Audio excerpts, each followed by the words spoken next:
So good evening, everybody, and welcome to the July 13th Fairfax Town Council meeting. I want to thank everyone for being here. And we will begin this evening at 7:04 with the Pledge of Allegiance. I pledge allegiance to the flag of the United States of America and to the republic for which it stands, one nation, under God, indivisible, with liberty and justice for all.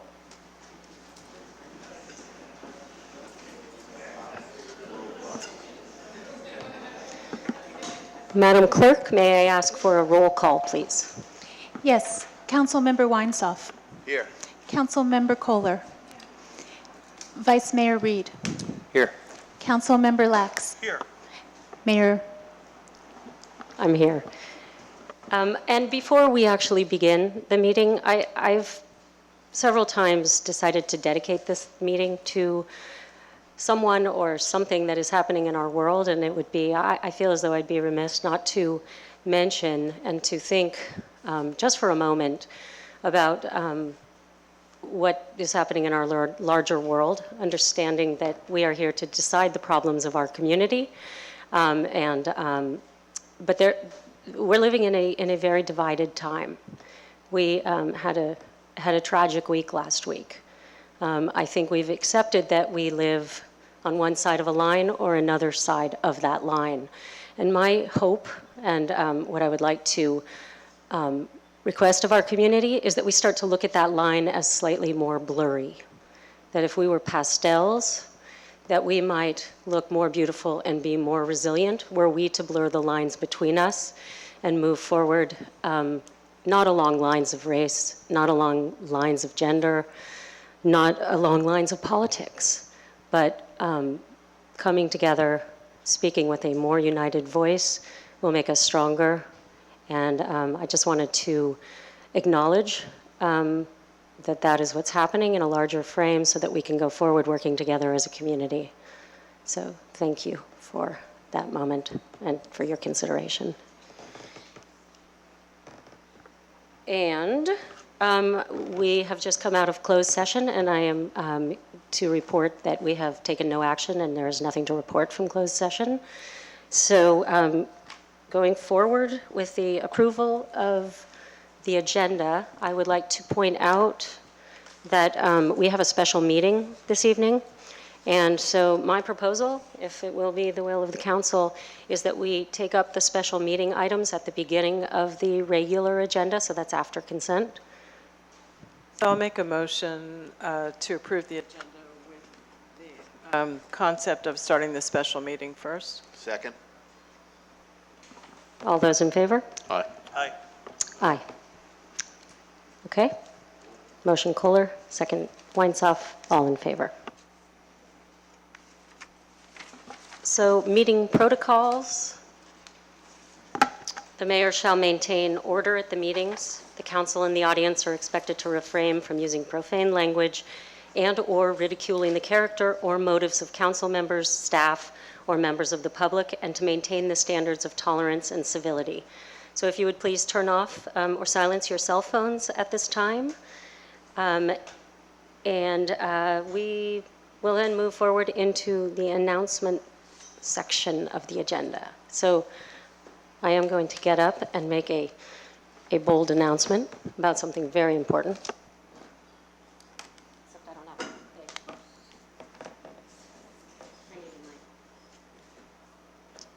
Need somebody to narrate for you? You're gonna? You can narrate. No, there's a mic. Yes. So you can all see this, I hope. This is a labor of love. It's a performance, a production that's going on in the pavilion right now, Friday and Saturday nights through July 23rd. This is the Fairfax Theater Company. It is a beautiful, completely homegrown theater, community theater experience. The play is fantastic. Sam Perry, who most of you or many of you have heard of, is brilliant. This is a testimony to his incredible genius. He knows so much, it's remarkable. And I would really like to encourage everyone, and I don't know if you can see this at home, to go to this play. It's so much fun, all ages, you learn a lot. So that's my plug for the Fairfax Theater Company, and thank you to them.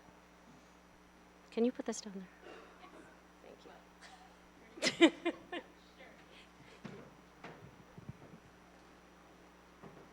Actually, Renee, it's a reprisal of a couple of years back. I think it was the first one that Sam wrote, as I recall. And 8 years ago. Yeah. 8 years ago? 8 years ago. And I've heard, I haven't seen it yet, and I've heard it's much improved even over that one. Really? Yeah. It's really it's a sparkling musical. And in other announcements, the second of our town center workshops is scheduled for August 6th. That is a Saturday. It is from 9 to 12. I have heard tell that people still think that it's an all-day workshop from 9 to 3. It is not. It is 9 to 12 right here in this room. This is the second of 3 workshops. I highly encourage folks to attend, and we do have an agenda item later in the agenda to have a discussion about that workshop. So I hope to see you and all of you there on the 6th of August. Chipper Days. Chipper Days are here. Bring your brush, bay tree saplings, scotch broom branches, and other yard trimmings up to 4 inches in diameter for chipping. Please, no grass, no rocks, and no firewood. So jot this down. For the scenic neighborhood on Saturday, August 6th, you guys, Chipper Days is when the workshop is. But you have all day for the scenic neighborhood, which is going to take place at Alima and Sir Francis Drake from 9 to 3. Sorry, guys. The Jolly Hill neighborhood, Saturday, August 13th. That's in the Pavilion parking lot from 9 to 3. Cascade neighborhood, Saturday, September 10th in Dock Acre Park, which is right at the base of Cascade, from 9 until 3. And for the Deer Park neighborhood, Saturday, September 24th, Deer Park parking lot from 9 to 3. This will be posted on our website, and we will do our very best to get the word out. Please spread the word. You can find the dates and times to remind you on the website. I have actually got a few more, but I wanted to see, Barbara had an announcement to make. Yeah, I just wanted to mention our Marin Clean Energy Deep Green Incentive Program. We launched this on February 26th, and what this is about is if you sign up for Deep Green, which is 100% renewable for new Deep Green customers, you would get $5 credit on your bill for 1 year. So that's roughly the difference in cost between light green and deep green. And we've had 49 people sign up so far, so there's 51 additional slots for people to use the incentive. Thank you. And I wanted to announce that as part of the Reduce by 2 program, which is a program of Sustainable Fairfax, there will be one of the programs is called Fairfax by Foot. Fairfax on Foot, sorry. And at 5 o'clock at the Good Earth, people will be gathering with a historian from San Anselmo to take a walk around the Oak Knoll neighborhood, learn about the history, the bridges along the Creekway, and to learn something about Lansdale Station and Yolanda Station. This is free. Please meet at the Good Earth at 5 o'clock. And there will be a film called Abundance on a Dry Land, which is a permaculture approach to water catchment and dealing with enriching our soil in a time of drought or in land that is facing drought. Part of the film takes place in Jordan. And that is on the 22nd of July at 7 o'clock. The film starts at 7:30, and the speaker will be one of the gentlemen who made the film and is a renowned permaculturist. Last thing, vacancies. On our boards and commissions, we have one vacancy on the Planning Commission. We have 2 on the Open Space Committee, 3 on the Volunteer Board, and 1 on GPIC, which is the General Plan Implementation Committee. Applications, as always, are available at Town Hall and the town website. And please don't ever forget that the Fairfax Food Pantry is open every Saturday from 9 to 11 at the Fairfax Community Church. This is an open door, encouraging, inviting folks who need a little extra to eat to please come down and avail yourselves of this opportunity. It's a well-used and very special program in Fairfax. And with that, it is time for open time for public comment, public expression. Please use only your 3 minutes and be respectful of others' time. And please go ahead and state your name and your address if you're comfortable doing so. Mark Bell, 63 Dominga. Several weeks ago, we went to our first Planning Commission meeting regarding the use permit of Perry's. After sitting there for 3 hours while they went through 3 other items, we were informed that we now had 2 minutes to make a comment regarding this. This is after watching people getting up and rambling on for 10 and 15 minutes, not once, but even twice and sometimes 3 times on other issues. I hadn't been to a meeting before. I don't know how they're run. Maybe that's how they run it. However, as far as the neighborhood is concerned on Dominga, there was no due diligence done by the Planning Commission. No one talked to any of the residents about this at all. When my wife tried to present the views of 11 other homeowners on the street, she was denied the time to do it. Therefore, we had inadequate representation of the adjoining neighborhood with obviously not happy results. Perry's themselves have no intention of obeying their use permit. In the first 8 days that they had anything planned, they had 4 infractions in the 8 days, including exceeding the time limits by 40 minutes and 20 minutes. In addition, they were having their decibel reading in the afternoon spiking up to 55 to 60 dBs, which is beyond the town code, no matter how you want to read it. The use permit itself is absurd. Add in the adjoining neighborhood could be subjected to amplified music 4 days a week from 4 p.m. to past 1 a.m. with a break of 1 to 1.5 hours, 4 days a week. And if you add in the farmer's market, that's 5 days a week where we could be subjected to amplified music between 4 and 1 o'clock in the morning with a little time off to eat dinner. How nice. Also, the police are not following the town code, or the online town code is incorrect. What it says on the code is, in the event the alleged offensive noise as judged by the chief of police or his or her designated representative contains a steady audible tone such as a whine, screech, or hum, or is a repetitive noise such as hammering or riveting, or contains music or speech, comma, the standard limits set forth in the table below shall be reduced by 5 decibels. That means at night, 35 decibels, during the day, 45 decibels. We're talking about 60 decibels peaking twice.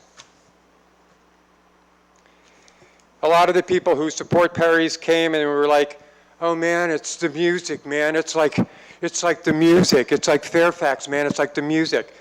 DJs are not music. We've already been subjected to over 4 hours plus of pounding, distorted bass from DJs. The death knell for most musicians has been disco and DJs. Playing extended remixed disco versions of Casey and the Sunshine Band for over 7 minutes through distorted speakers proves... Mark, can you just wrap it up? I'm trying to. The other thing, as far as the police go, is they don't seem to follow what it says on the noise ordinance online, and that is that 7.5 minutes does not need to be continuous in a 15-minute period for measuring decibel readings. This is not what we were told by several police. So basically what it comes down to is this. Prisoners of war, under the Geneva Conventions of War, have it better than people living on the first block of Dominga. And I think you ought to, A, either pull the use permit, or B, at least enforce the law as far as the decibels go, and this should go on the agenda for September. Thank you. Thank you, Mark. Actually, Oh, Garrett? One other thing, my wife isn't here, I have a letter that she wrote that I can pass out. Garrett, can you bring this back for a conversation in August, 2 weeks from now?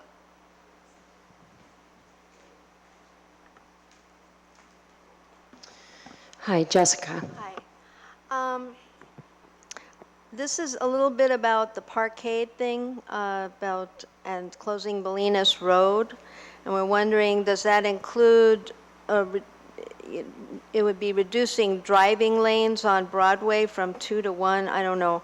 Where will delivery trucks park that go to restaurants and bars in that area? And if they double park on Bolinas Road, they're going to be blocking the very little area they have to get through. And also all the people up in the Cascades and all over these hills might have to get out if there was a fire, or get in, and that's really going to cut down the transportation there. And I think it would be a good idea to hold item 7, which is about getting grants and everything for all these changes, or giving Garrett the go-ahead to make contracts, which is what Yeah. my understanding of that was, until the town council holds a proper hearing on Parkade and Downtown Plaza revamp, instead of going ahead with all these things before we've, really considered them. Mayor? May I respond for one moment, please? So, Jessica, 2 things. One is absolutely attend August 6th, and what I would recommend is, these are concerns.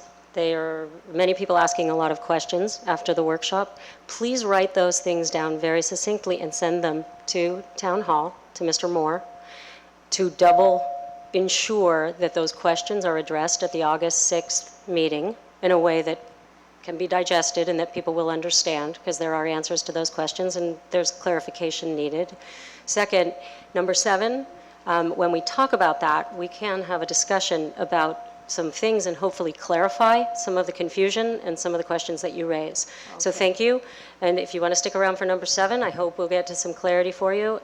Please come on August 6th and do send that list of questions, and we will make sure that they're addressed. Okay, just one more question. If we're going to vote, I don't know about the 21st, if the planning department is going to vote on the changing of these ordinances with height limits and stuff, why aren't we waiting until that August 6th meeting where the people decide what they want? But we're doing all this stuff kind of ahead of ourselves. Because the reason is they're apples and oranges. One is about rezoning onto one part of our town code, and the other is about, one element of our general plan. And the issue that you raise incorrectly about closing Bolinas Road is about an entirely different element. So and I might David, say, I'm sorry, I need to interrupt, because I understand, and there are many questions that you are echoing from other parts of the community. So I would rather not shut down your questions and try and, explain it this way. No, I would like you to wait so that we can carefully and thoughtfully respond to your concerns. It's confusing at best for everyone. There are many different elements coming together here, and we want to make sure everybody's clear. Please believe me. Okay. So stay until number 7 if you have specific questions about the parkade and the grant, and come on the 6th. but and Mayor, just, it's essential that when a member of the community comes up during open time, people watching here and also on TV, hear a rumor, unfounded, that we immediately address it, because a rumor left unaddressed becomes truth. Okay, but I didn't hear a rumor. I heard a question and someone really trying to understand something. What you heard was somebody assert that there's a belief in the community that we're going to be closing Bolinas Road. Nothing could be further from the truth. We're having a conversation about that over time. Can I call on Garrett for a moment? He's raising his Perhaps hand. as clarification, if I understand Ms. Green's comments, is on the agenda this evening is nothing to do with the closure of Bolinas, has nothing to do with the design of the parkade. All of those decisions are part of the downtown center plan process. The mayor's referring to the workshop coming up at August 6th, in which you have discussions related to that. So no decisions tonight, to answer your question, on Bolinas Road. No decisions on the parkade. Item 7, as we get to it, just refers to my ability to actually sign agreements with Caltrans to get the money for the parkade, but has nothing to do with design. In fact, that goes through the process and the council will actually have to make decisions But what regarding that. about the July 21st meeting? Aren't they going to pass ordinances in that? I'm sorry, not to get in discussion, but that's the planning commission meeting. Okay, so Barbara has something to say about that. So I think there's a lot of stuff getting mixed up, and it is confusing because we're doing so much.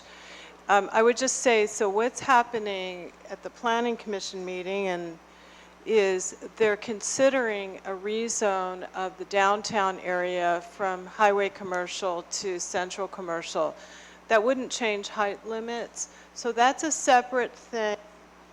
Planning Commission has been discussing, and I believe they're going to be taking it up more formally, so that may be a good one for you to go to. The workshop, which is now planned for August 6th, is more about this whole town center element, and where Garrett provided the clarification that this is really just discussions, and nobody's made any decision to close Bolinas Road right now, but Renee's pointing out we need to hear from you, so if you can attend the workshop, it would be great.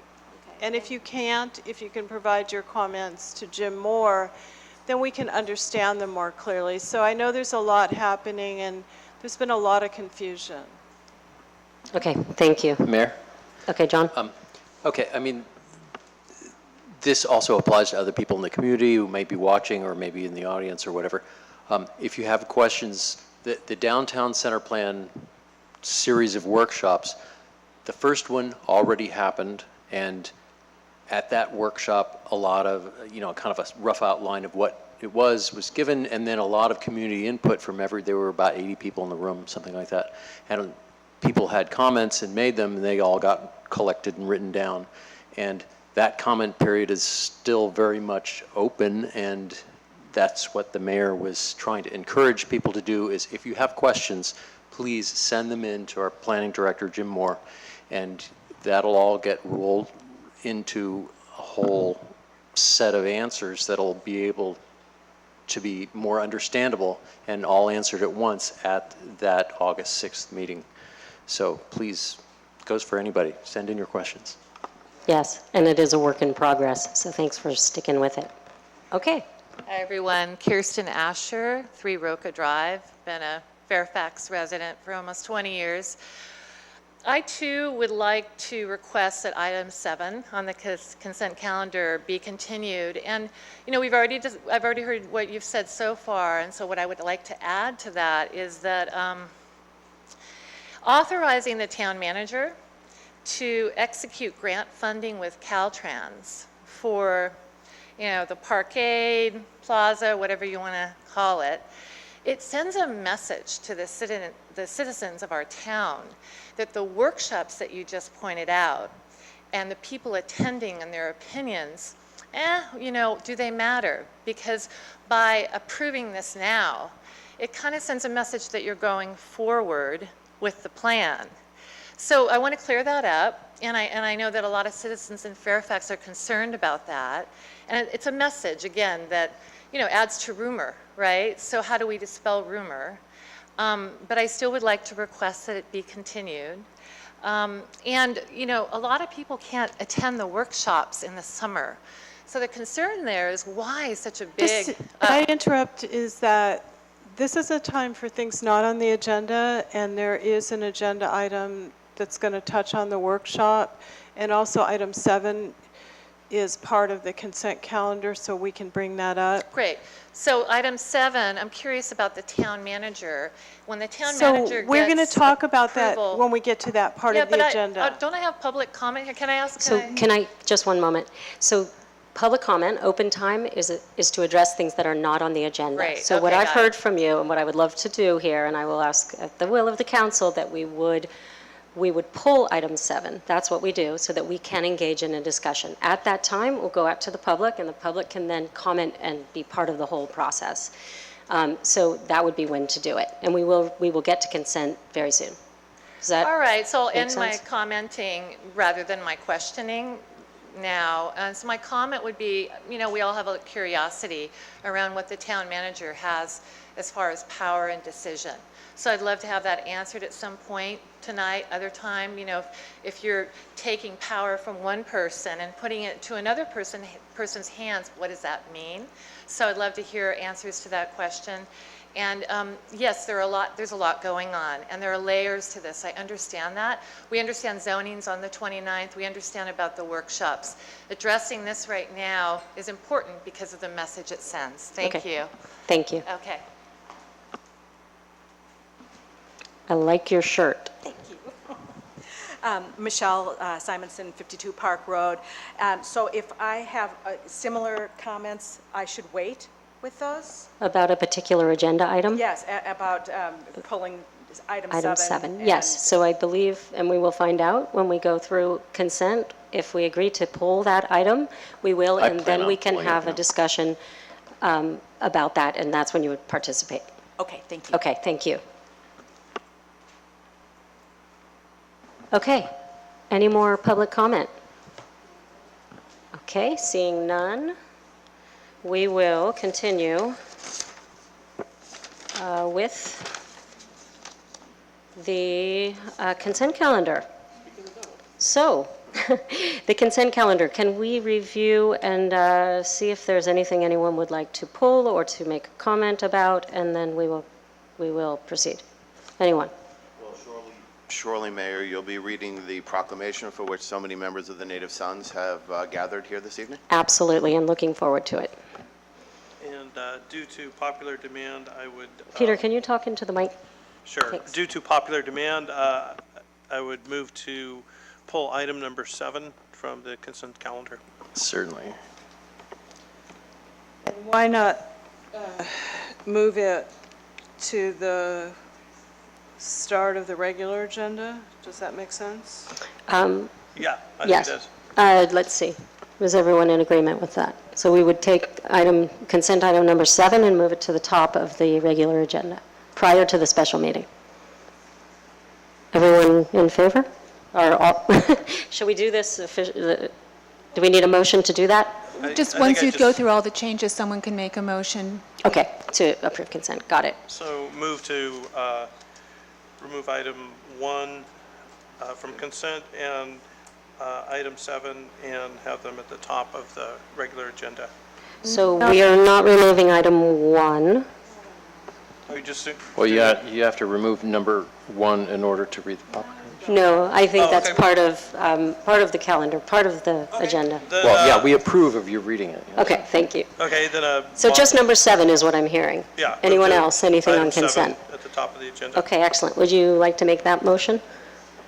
Yes, I just did. Okay. Move item 7, move it to the top of the regular agenda. Okay, I excellent. will second Peter's motion. Okay, so we have Lax made the motion to pull number 7 from consent Got it. and approve the rest of the consent calendar, and Reed second, and all those in favor? I'm Aye. sorry. Aye. Oops, did you ask for public Oh, comment on anything goodness. on the consent I am calendar? so sorry. So opening to public comment on consent. No, this will be moved into the top of the regular agenda tonight. Okay. Are we good with public comment about consent? Okay, sorry about that. Anything else on consent that needs public comment? Right. And I will be reading the proclamation. Thank you for waiting. I just need to have all those in favor in terms of Aye. consent. Okay. Aye. It's unanimous. So, what we've all been waiting for, the very happy moment. So, I have the great honor of presenting or proclaiming and honoring a very special citizen of Fairfax. And I'm so glad that you and your friends have gathered here tonight. Can I please invite Mr. Fong to join me at the podium?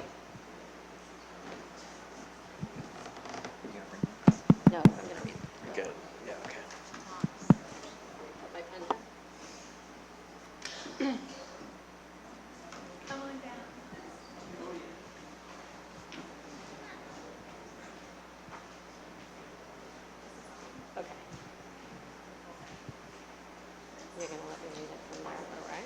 Yes, perfect. Ah, so you have your own private paparazzi with you as well. Okay, so first of all, I'm Renee Goddard. I'm happy to meet you. Yes, and thank you for coming this evening. I would like to read this in your honor, and this is from the folks who love you very much and would like to honor you for being a community member who has given so much of yourself and your time, and we are much appreciative of you and all that you have given to the town.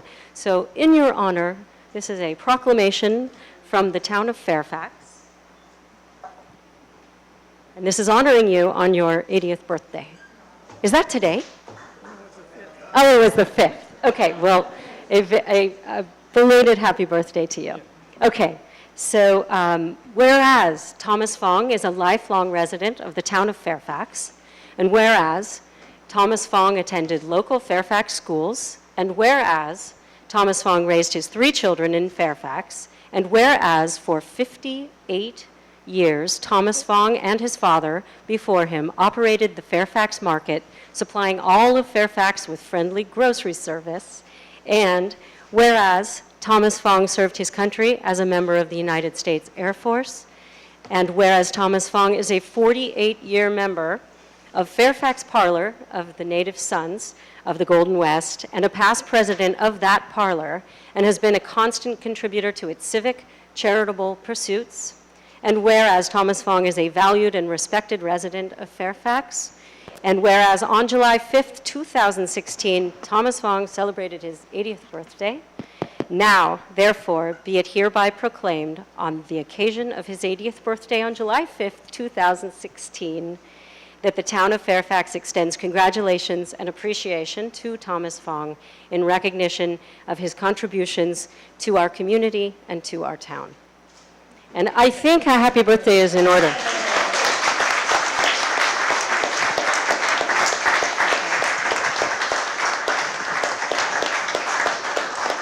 Thank you very much. Okay, can we have a happy birthday, please? Are you ready?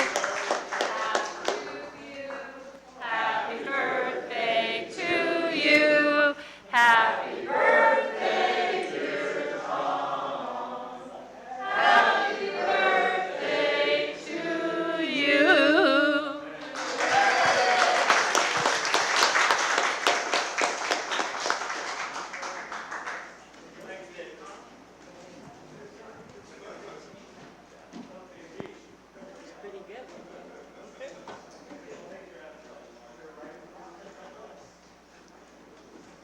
That was the best rendition of Happy Birthday I've heard in a very long time.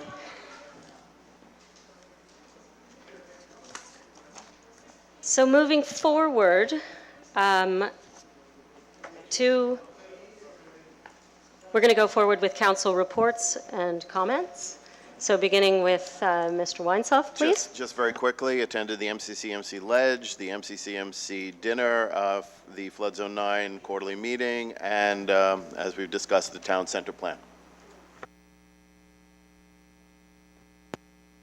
I attended Marin Telecommunications Committee meeting or board meeting, participated in the town parade, like we all did, or most of us did, Echo Fest in the festival. Attended the town center plan workshop. I had the pleasure of attending with John Reed, Manor School Laura Honda's 5th grade volunteer appreciation day, which was wonderful.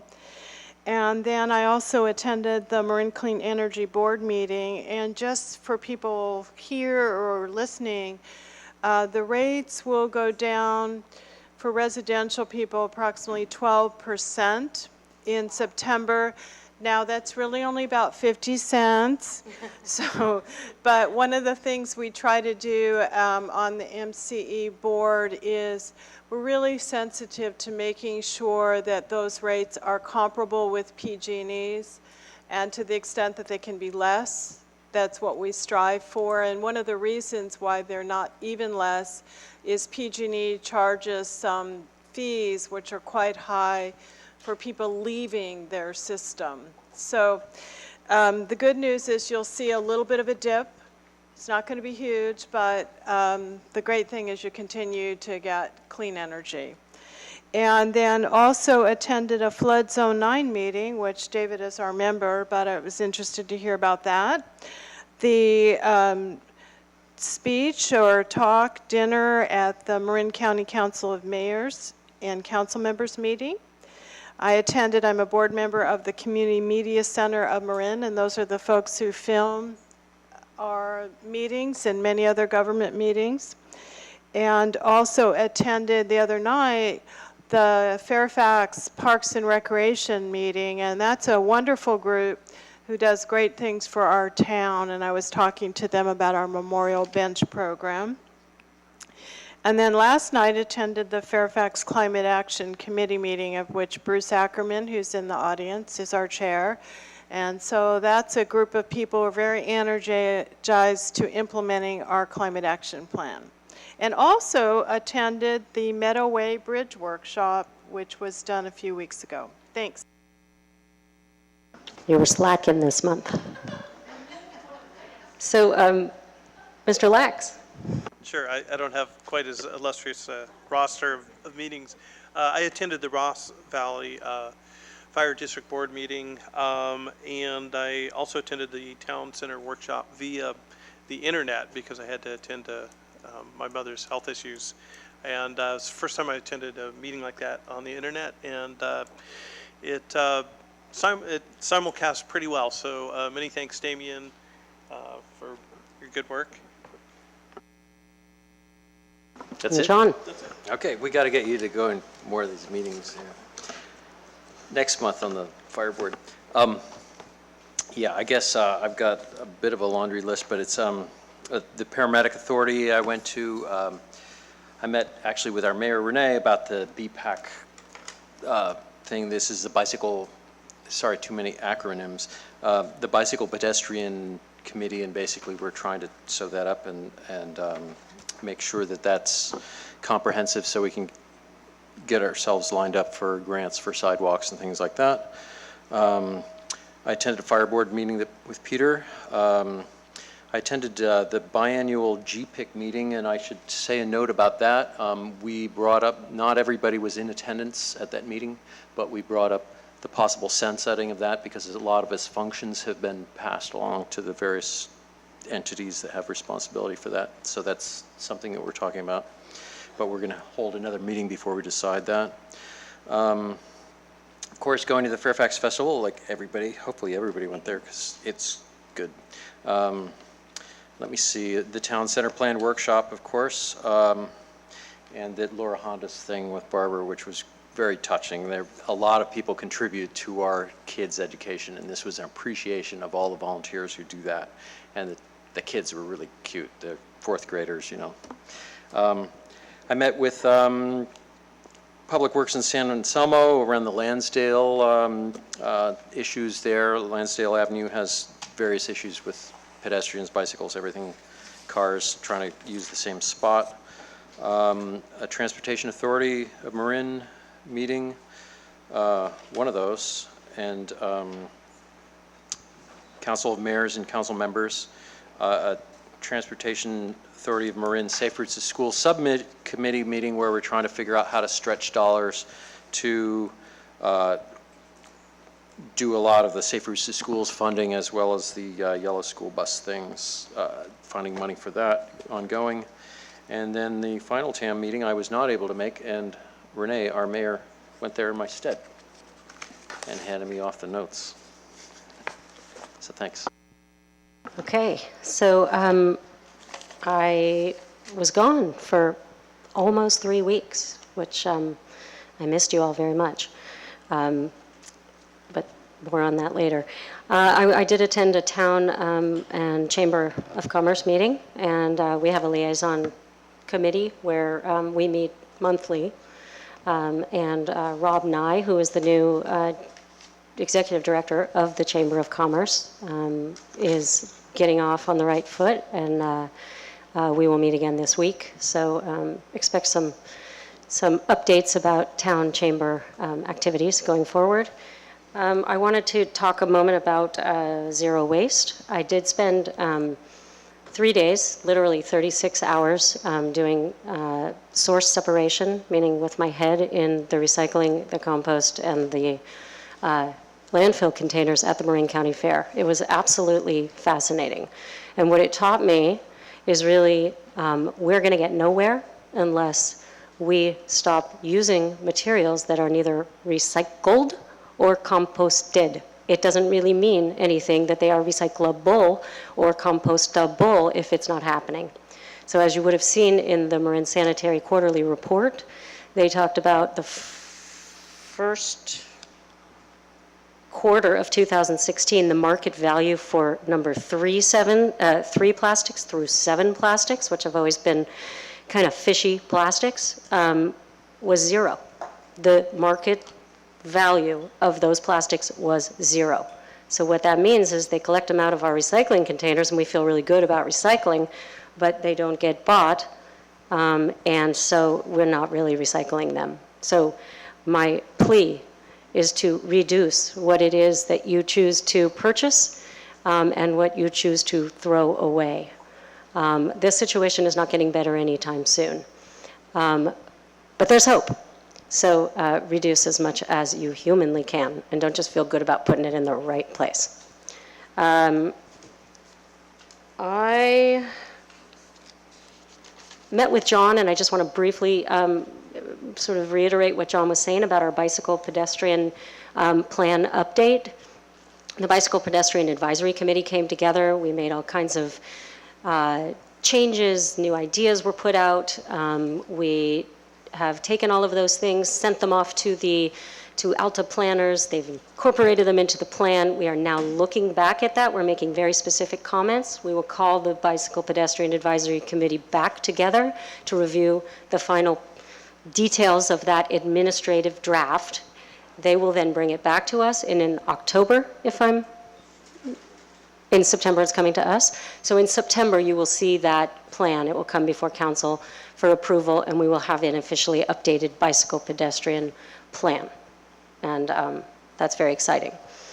Then the last thing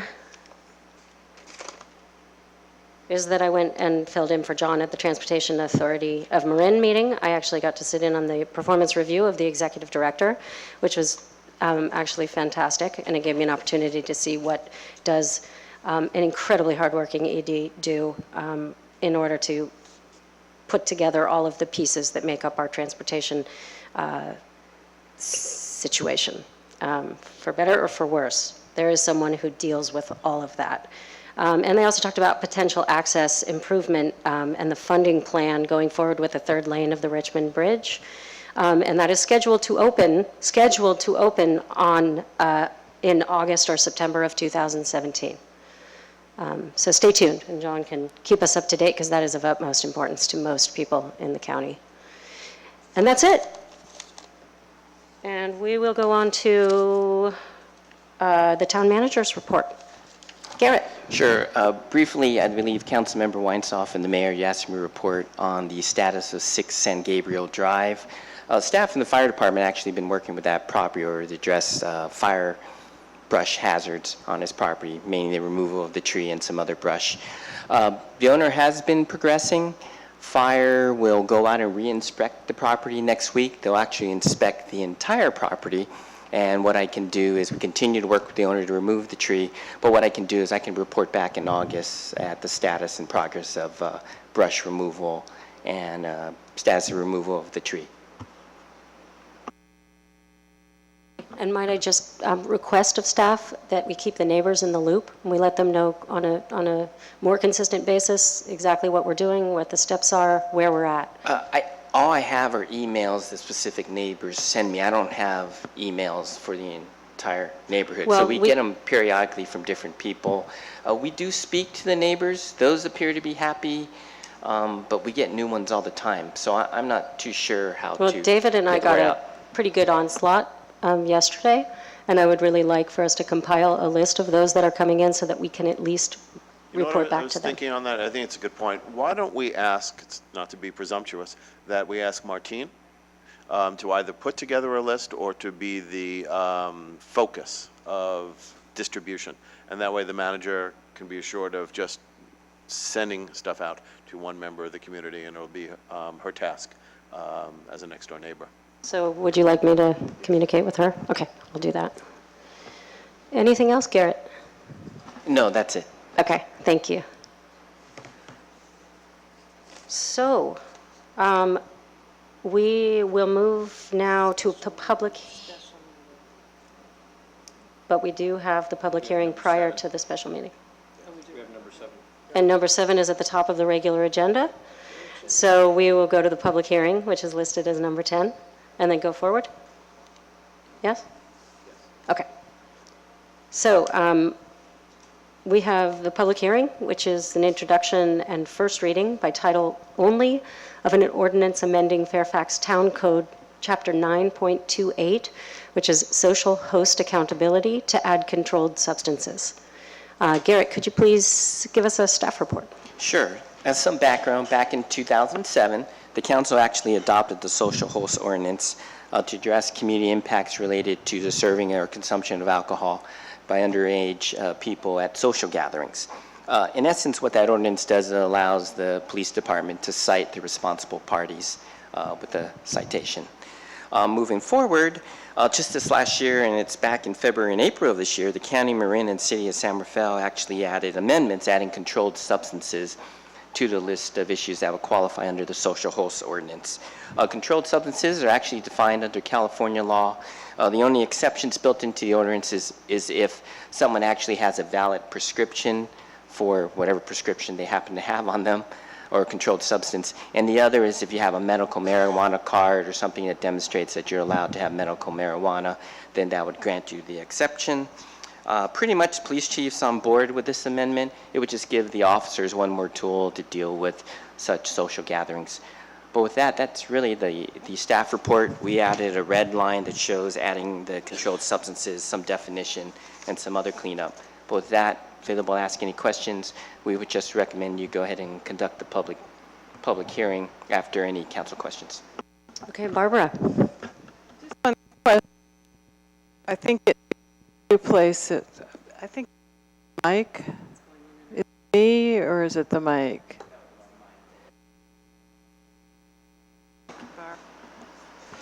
I can't do it right now. I'll do it later. You just mentioned the idea of having a prescription or having a medical card. And my question is, wouldn't they have to have a prescription and a medical card? Or am I wrong? I'm not that knowledgeable on this subject, but I would think they might have to have both. And it's written in the language that says or, and you just mentioned or. So that was kind of a question that was kind of, I wasn't sure of. Yeah. So for us, the medical marijuana card acts as a permission to carry whatever you're allowed to carry per your card.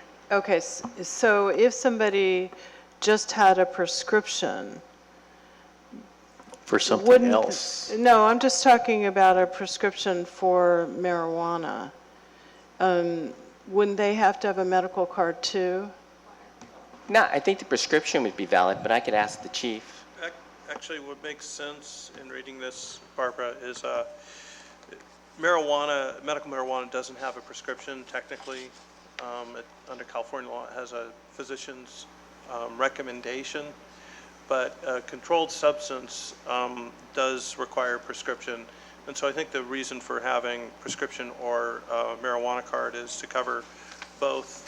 If someone has a prescription drug like Vicodin, Yeah, okay, then they can be I in didn't possession of say that. it correctly. The way it's written, and I understand the prescription for a controlled substance. That's not my question. So there's a part of this which says a recommendation for medical marijuana from an approved provider or a state of California medical, just as medical ID card. I would think it'd be medical marijuana ID card. But if somebody has a recommendation, wouldn't they have to have a medical marijuana ID card too?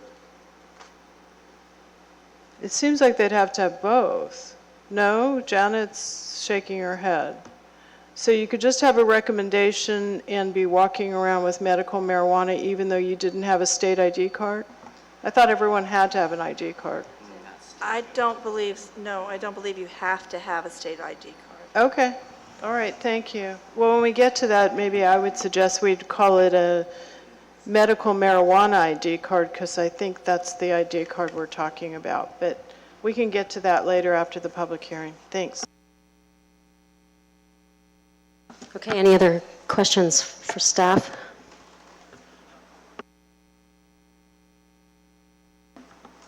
Okay, seeing no other questions, let's go ahead and open the public hearing. So any members of the public that would like to speak on this item, please come forward. And please respectfully use your 3 minutes. Oh, push it. Push the button. There we go. Thanks, Don. Don Carney, 32 Mountain View Road, Fairfax.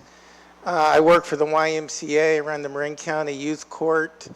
80% of our cases are substance-driven in the youth court. We've kept over 1,000 kids out of juvenile justice in the past 12 years using restorative practices. I really want to encourage the amendment to include all substances. I think the pending legalization of marijuana is going to wreak havoc on kids in schools. People in my field are already trying to prepare for that impact. Adding marijuana to the social host ordinance will be helpful. And I suggest the town look at the ordinance that the county passed requiring a restorative response that's approved by the Superior Court. I think neighbors and schools are much more willing to deal with this issue with young people if they're receiving a restorative response rather than a punitive response that will give them a juvenile record. Right now, schools are referring directly to the youth court legally without referring through police departments with the approval of the chief of probation and the district attorney, so young people don't end up with a juvenile record. So I want to suggest that the city of Fairfax model their ordinance amendment after the counties. Thank you. Okay, thank you, Don. I'm going to quickly ask a question before we ask if there's other public comment. Garrett, did we model after San Rafael or the county or both? We did not include the county's provision. San Rafael doesn't have, they have their own program. We did not model after the county where they add the provision related to specifics related to restorative justice and how Mr. Carney described it. The reason for that is Chief and I believe it's better served as law enforcement police call as opposed to actually having it within a model ordinance describing what the police should or should not do. Right now it's a matter of practice, and if you like, the police chief can report on in August what he does, but now he has 3 options based on the meeting that we had, Mr. Carney. That's either direct referral to Mr. Carney's restorative justice program, youth services, which we use with the city of San Rafael, or to probation, and then sometimes they have the discretion to refer to youth court as it's defined. Okay, we'll come back, but any other public comment? Okay, seeing none, I'll close the public hearing and come back to council. Comments or further questions? Yeah, I have a couple of little edits that I would make, but I would also say that I also met with the chief to discuss the idea of restorative justice, and he explained to me the options that we use, which I think covers all that, and that even in the event where the police decide it's appropriate to not refer directly to the youth court, there are cases where people have infractions, where minors have infractions, and then even there, the DA may refer back to the restorative justice program. So I personally feel that the way it's written, other than the few edits that I suggest, is the right way to go with our chief following the process that he's been following, which gives us more flexibility. Other council comments? John? Yeah.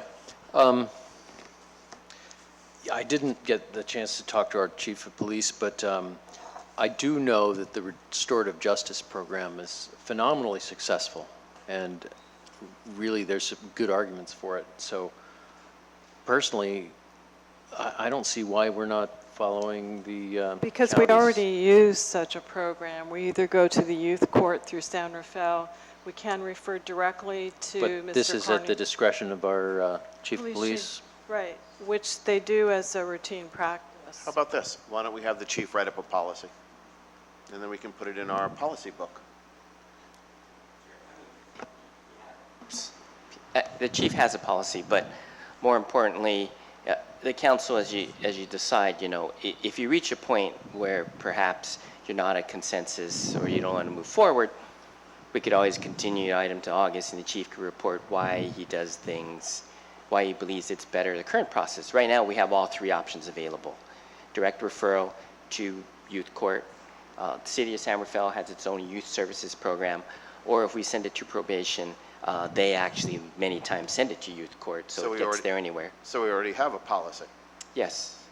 Then we wouldn't have to write it in the ordinance per se, because while an ordinance is stricter than a policy, clearly the council's will is to continue the successful policy that we have in place.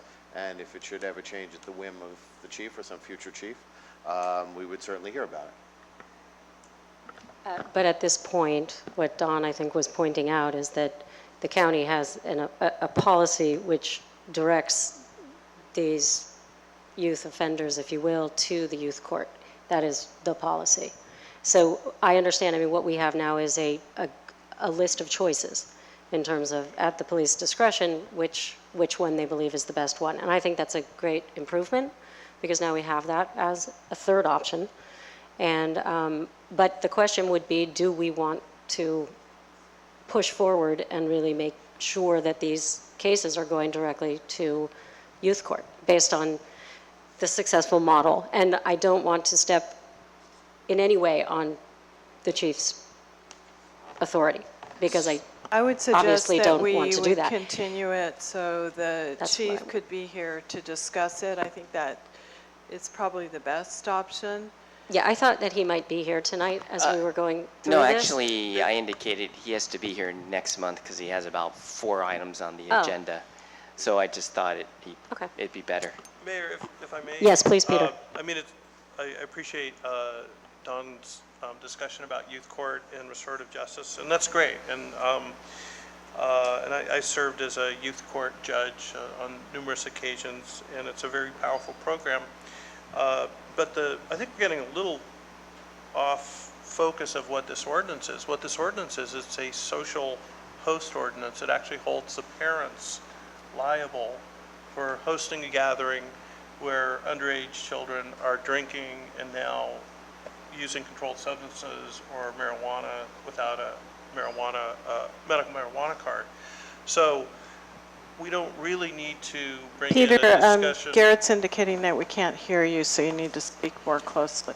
Okay, is that better? Okay, sorry. So what we have before us is a social host ordinance to hold parents responsible with a civil fine for hosting gatherings where they know kids are carrying on, getting drunk, and now adding to this ordinance using controlled substances. So I would like to go forward with this ordinance. It doesn't preclude us from, using youth court, which is a really great program. I think they're kind of really addressing different things. And enacting this ordinance would not in any way hinder us from using youth court as a diversion. This ordinance, I don't think really, it doesn't impose any kind of criminal liability on youth that are using drugs or drinking.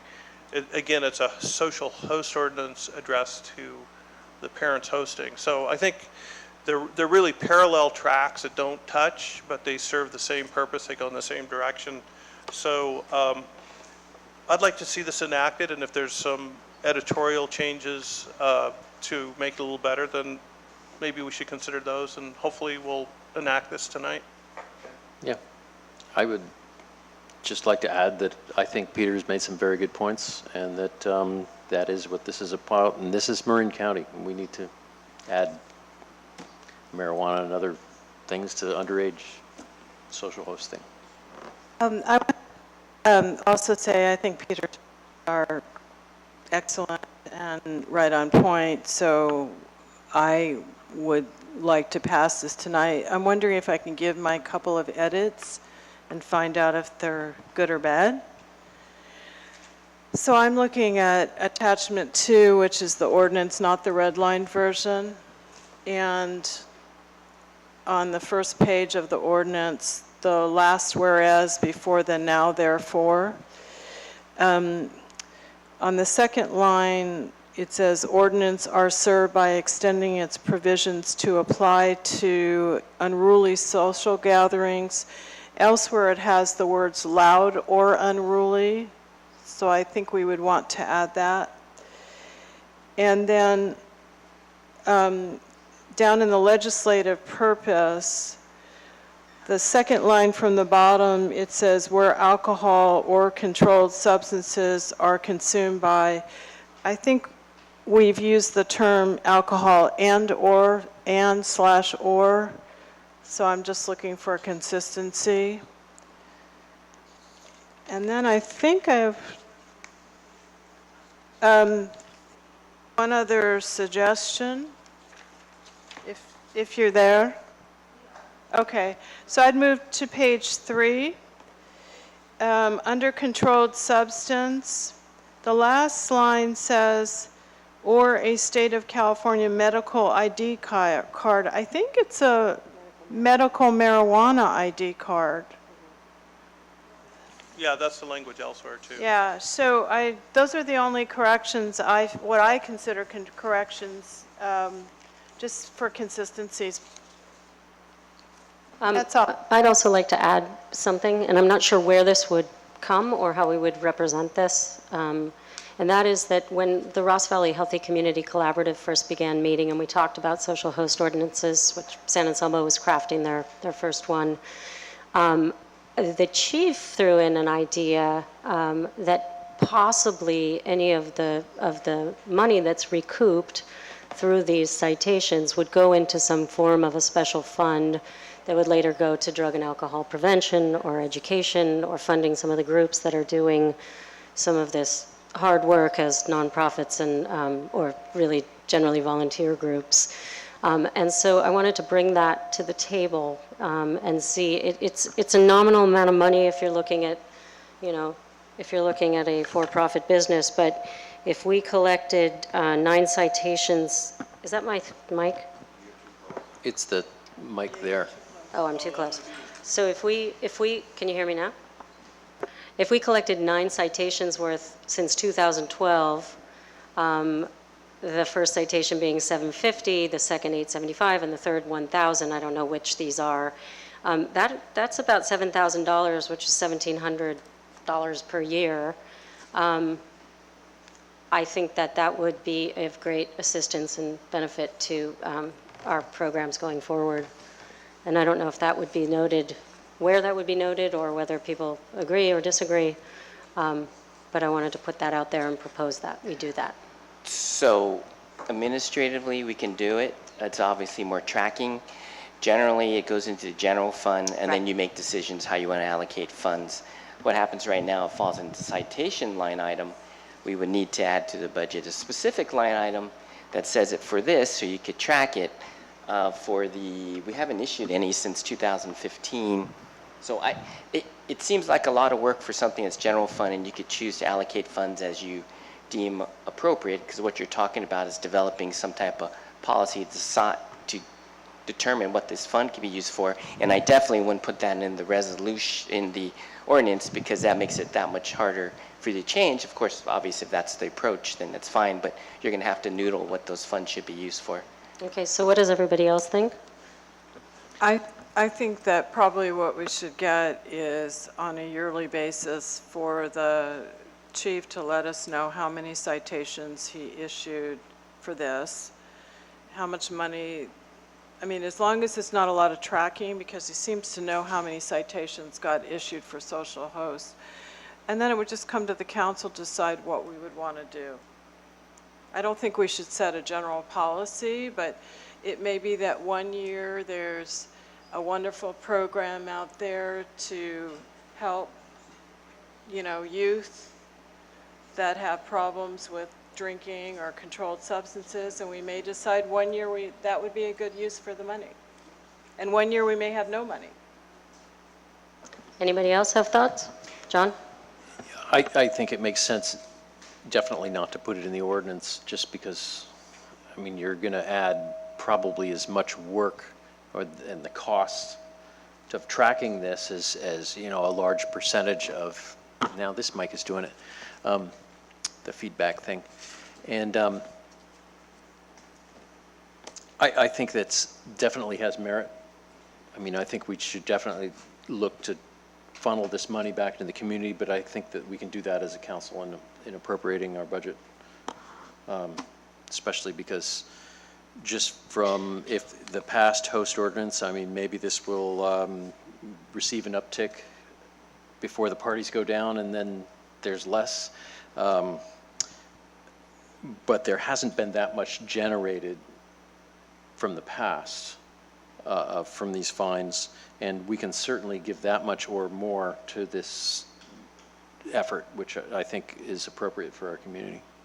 But we don't have to tie it to the ordinance. Peter, thoughts? Yeah, it's an intriguing idea, but I'm also concerned about just the administrative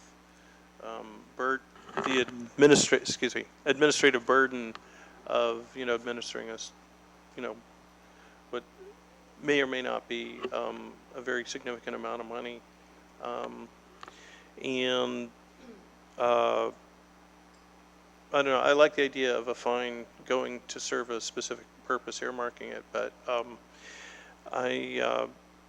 not sure if we want to put that in the ordinance. So my question is, could it be funneled through the police budget?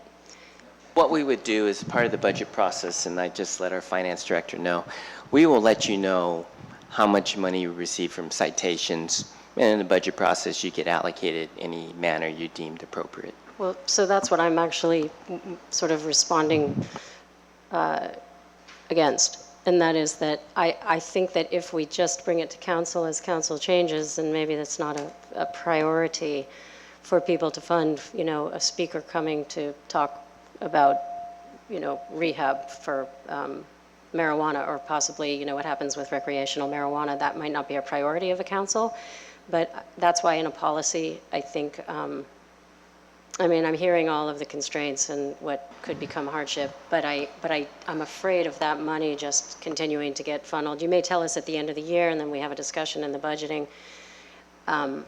Well, actually, I'm thinking it would be part of your proposed budget, so you would know. But if I understand correctly, it sounds like you can, at a future agenda meeting, have something talking about a resolution and a policy that gives you guidelines, so that's what the council would follow, unless the majority you deem not to follow it. So that would give it a little more there in terms of policy, if that's what your concern is. Okay, so that's another way to do it without messing with the ordinance. Okay. Yeah, I mean, if you want to bring that up at a future meeting, a resolution along those lines, I'd support a resolution like that.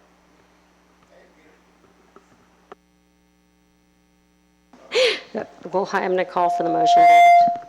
What's going on? You're too close. Okay, I'm too close. Now I'm too far. So I'll make the motion, just because I made the changes. I'd like to make a motion to approve. What am I doing?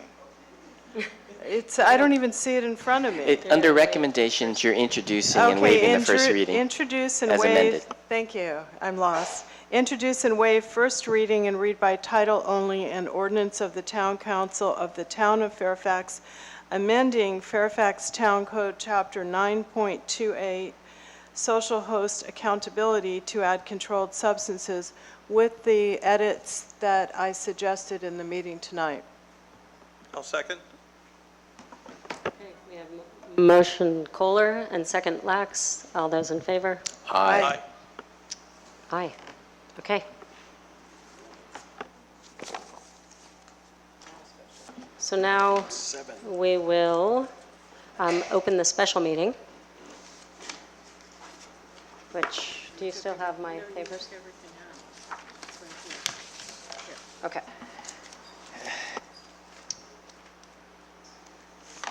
Okay. So I'm calling to order the special meeting of the Town Council. And can we have an approval? Madam Mayor, as clarification, did you want to consider item 7 from the regular agenda before the special, before the special meeting, or did you want to consider the items on the special meeting before item 7 on the regular meeting? Do number 7? Yeah. Okay, so let's reverse that, as I know a lot of you have stayed in order to discuss number 7, which we've pulled from consent. So we're going to go forward with item number 7, which is to adopt a resolution authorizing the town manager or his or her designee to execute grant funding contracts or agreements with Caltrans for the parkade and other future street projects. So Garrett, could you please give us a staff report? Sure, and I think I need to provide much more background on the history of the parkade grant. Yes, please. So, as I understand it, back in 2010, the council actually approved the conceptual plan for the reconstruction of the parkade. The concept was to make it more ADA accessible with improvements for pedestrian and bicyclists. That conceptual plan was used to apply for then what was called the One Bay Area Grant, OBAG grant. The town, I believe, received that grant in 2012. However, since that time, actually Caltrans in the state actually does not have enough money to fund all those different type of OBAG grants that they gave out statewide. And so what they did is they delayed funding for a year, then another year, and then this past year, they actually said, we are going to eliminate the funding because we're not collecting enough gas tax. And so staff, working with actually staff from TAM and MTC, we actually applied to reauthorize the funding for the grant. The grant originally was $300,000 with $100,000 matching grant from the town. You may notice if you look back at the budget, it's always been in the budget of the capital project, but really we never did anything with it because we never got to the point of even talking about the parkade. So, that being said, we got the money reauthorized. What this is right here is this is paperwork from Caltrans. In order to even accept the grant or get reimbursed, you have to actually sign these documents. And you have a 90-day period. If you miss the 90-day period, the money goes away forever. You'll never get it back. They're not having these programs again because there's no money, and that's the issue. But more importantly, to the question raised by the public, is what does this mean for design? Actually, the authority you're giving the town manager is just to sign the agreements with Caltrans. It has nothing to do with design. It's just money that you would have to be able to pay for design. What we actually did and what the council agreed to is when we first approved the work plan for the town center element, we said one key component of that is the parkade. We actually have money for the parkade, but let's go back. It's been 2010, was that 5, 6 years since anyone's even seen this concept plan. Let's take it back through the process. Now, it is true there are some parameters. You do need to address ADA. I mean, you do need to address some pedestrian and bicycle improvements. But you have a slate of where you can talk as a community, decide what's important, how you want to see those improvements. What we agreed to and what the council designated is the parkade, and from the last meeting, the first workshop, we actually just presented the plan of here it is, here's one thing that we're going to have to talk about. The second workshop scheduled right now for August 6th is to have one breakout session to provide more detail related to the parkade. What are the key issues? Trees, parking, pedestrian access, bicycle access, safety, access. What are the key issues? And to help guide what the ultimate design could be. Workshop 3, I would anticipate, we actually might have a different formulated plan for people to look at based on their comments for Workshop 2.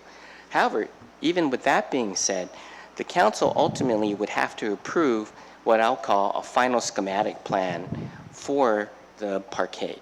What that means is that schematic plan then allows us to move forward to actually develop what we would refer to as design development, but that's more of construction drawings. But when we reach what we term the 60% design level, we would again come back to council to determine, hey, are we on the right track? This is the input that we received. This is the plan that you approved as the plan to use for design development, but does this seem right? And then ultimately, then it would go out to bid and award. But really, right now the schedule is, if we're lucky, we get to that level of the parkade this year, and then next year we could actually begin construction. But more importantly, no plans have been approved for the parkade. The only thing that's been approved is a conceptual plan we used to get the grant. Just authorizing me to sign agreements, and if you like, you can continue it to August, but I would say I need to check the date. If you continue it to September, that might be after the 90-day window, in which case the grant's gone forever.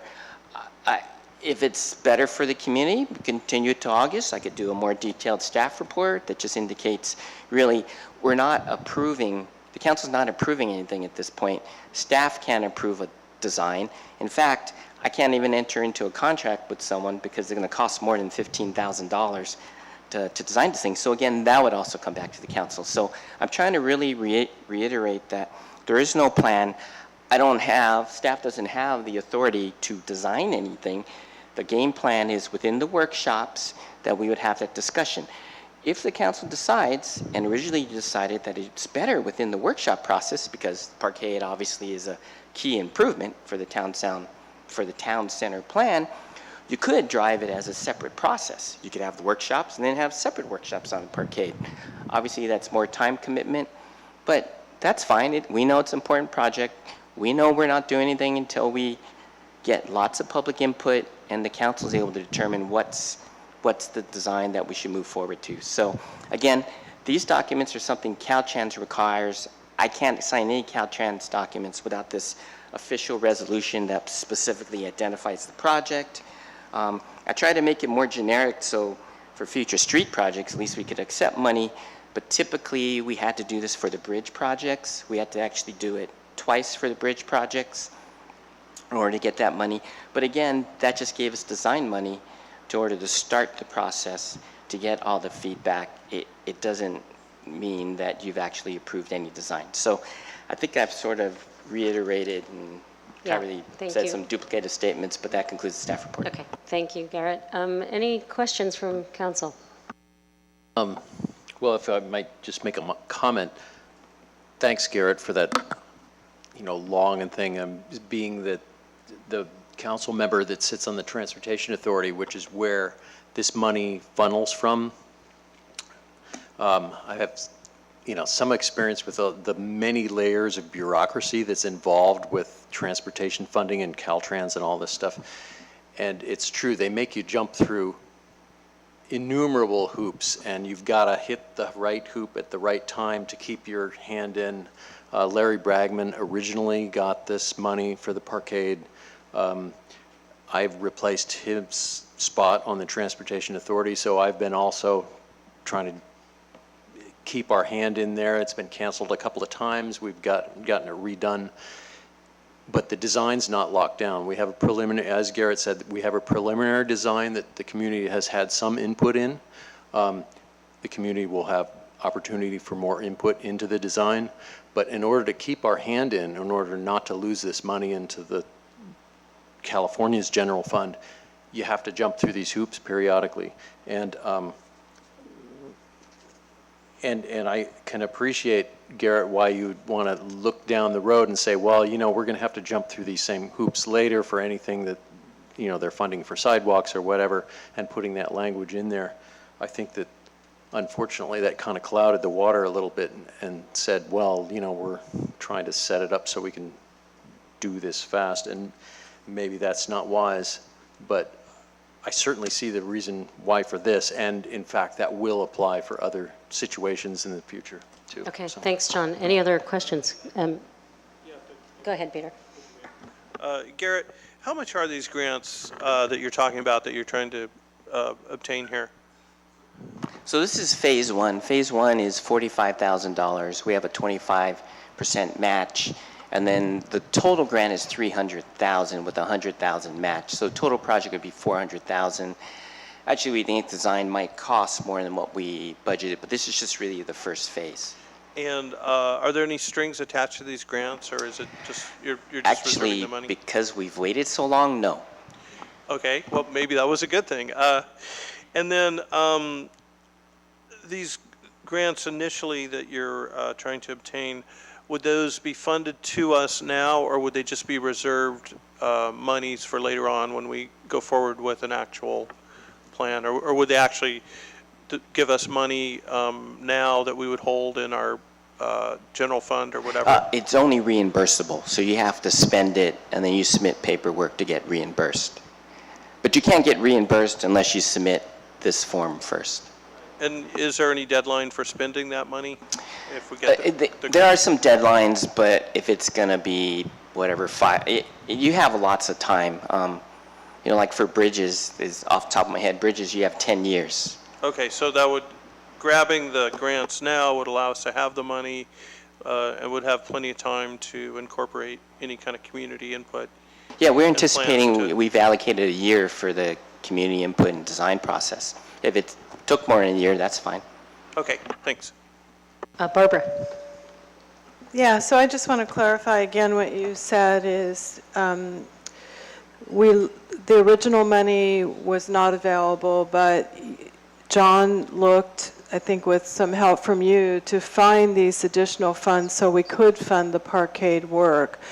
And what I understand is all we need to do is sign an agreement with Caltrans so we don't lose that source of funding, because if we don't do this very soon, that money is gone.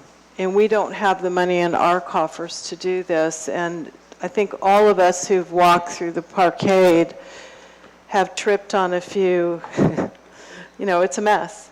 And so it's time for us to move forward. And I guess I just want to say, in reading this, I felt very comfortable with the idea that we just need to make sure, and having worked in the state and knowing there's a lot of hurdles, particularly with Caltrans, if we do not allow the town manager to sign this Caltrans agreement very soon, the money's gone. And we will not have the funds to ever work on the parkade unless we somehow do some bond measure or something like that. So I feel that you've clarified that a lot, and I just want to just say for folks sitting out there that really we're embarking on a process to work on with the community on what that design will look like. Unless there's other questions at this time, I would love to go out to the public, because I know a lot of people stayed to get clear on what's going on with this item. So, public comment, please. Hi, Norma. Thank you. Norma Fragoso. I am, of course, on your planning commission. However, today I speak to you just as a resident of Deer Park. I think it was very savvy of our council member and staff to be consistent and follow up in securing these funds.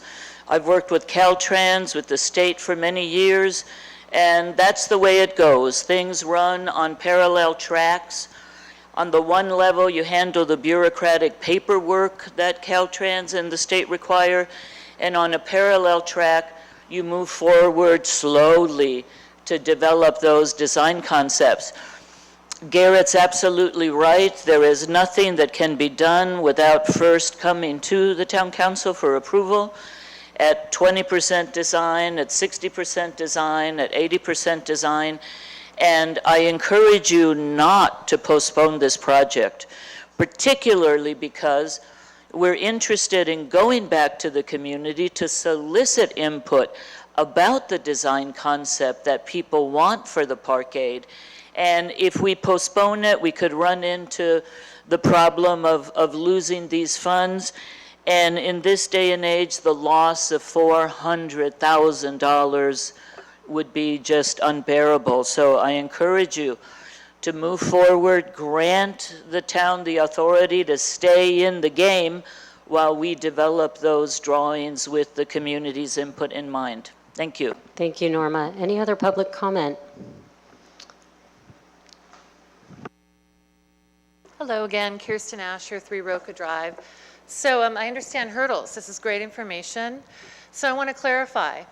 What I'm hearing is that this money is for transportation purposes only, and it isn't geared on being allocated toward the plaza plan. It's geared toward any transportation issues in town. Is that correct? No.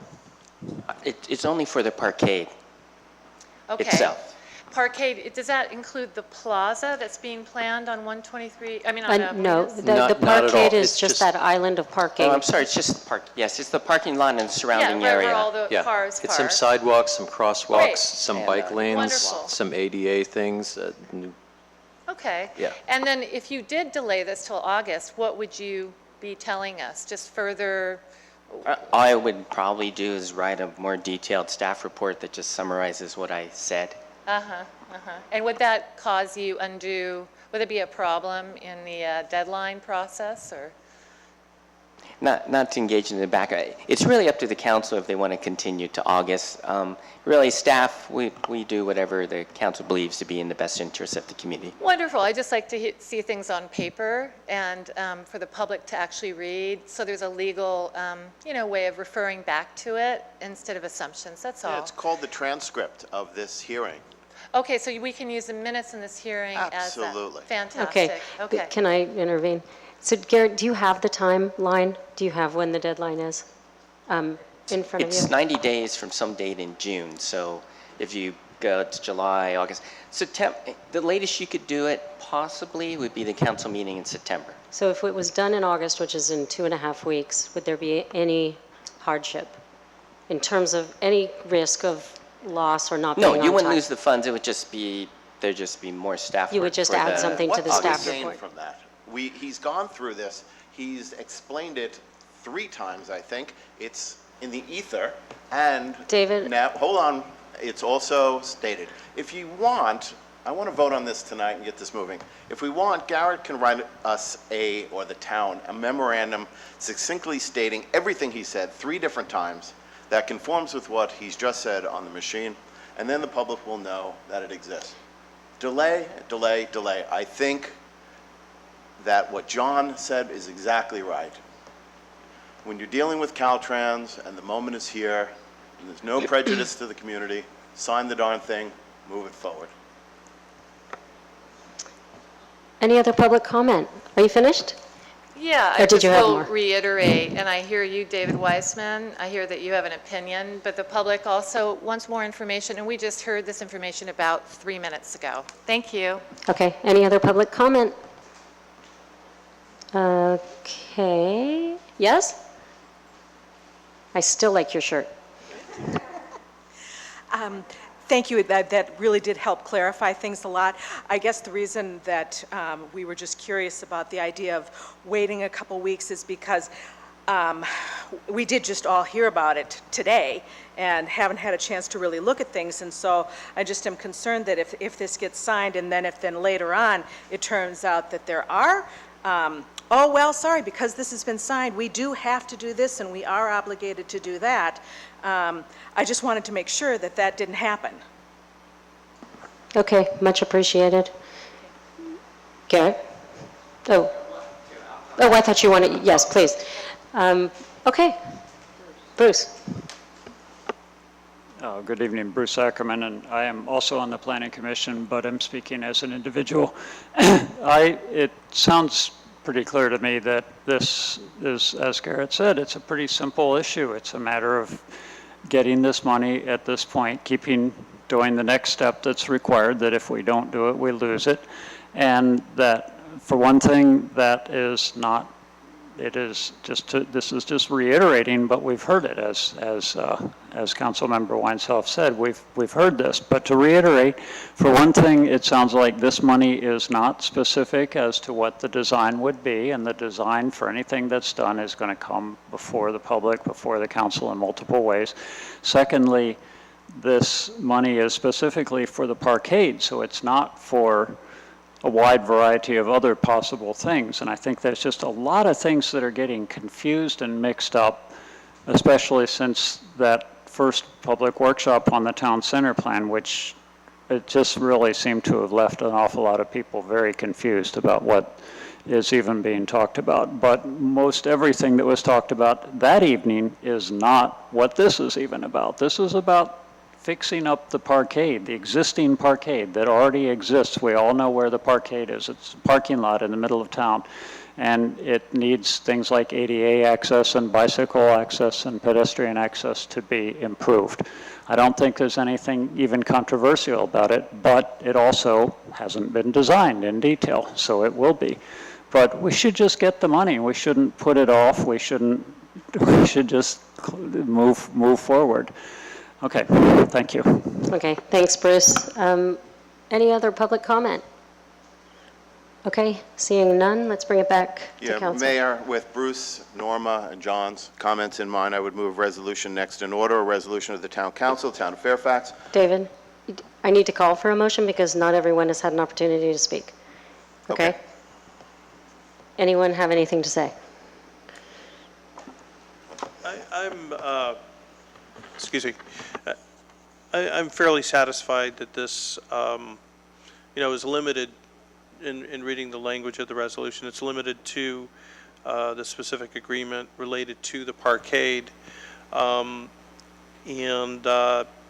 But, people have raised some concerns from the public. In the interest of, if we're looking at a 2-week delay, if we were talking about, putting our funding at risk, I would say no.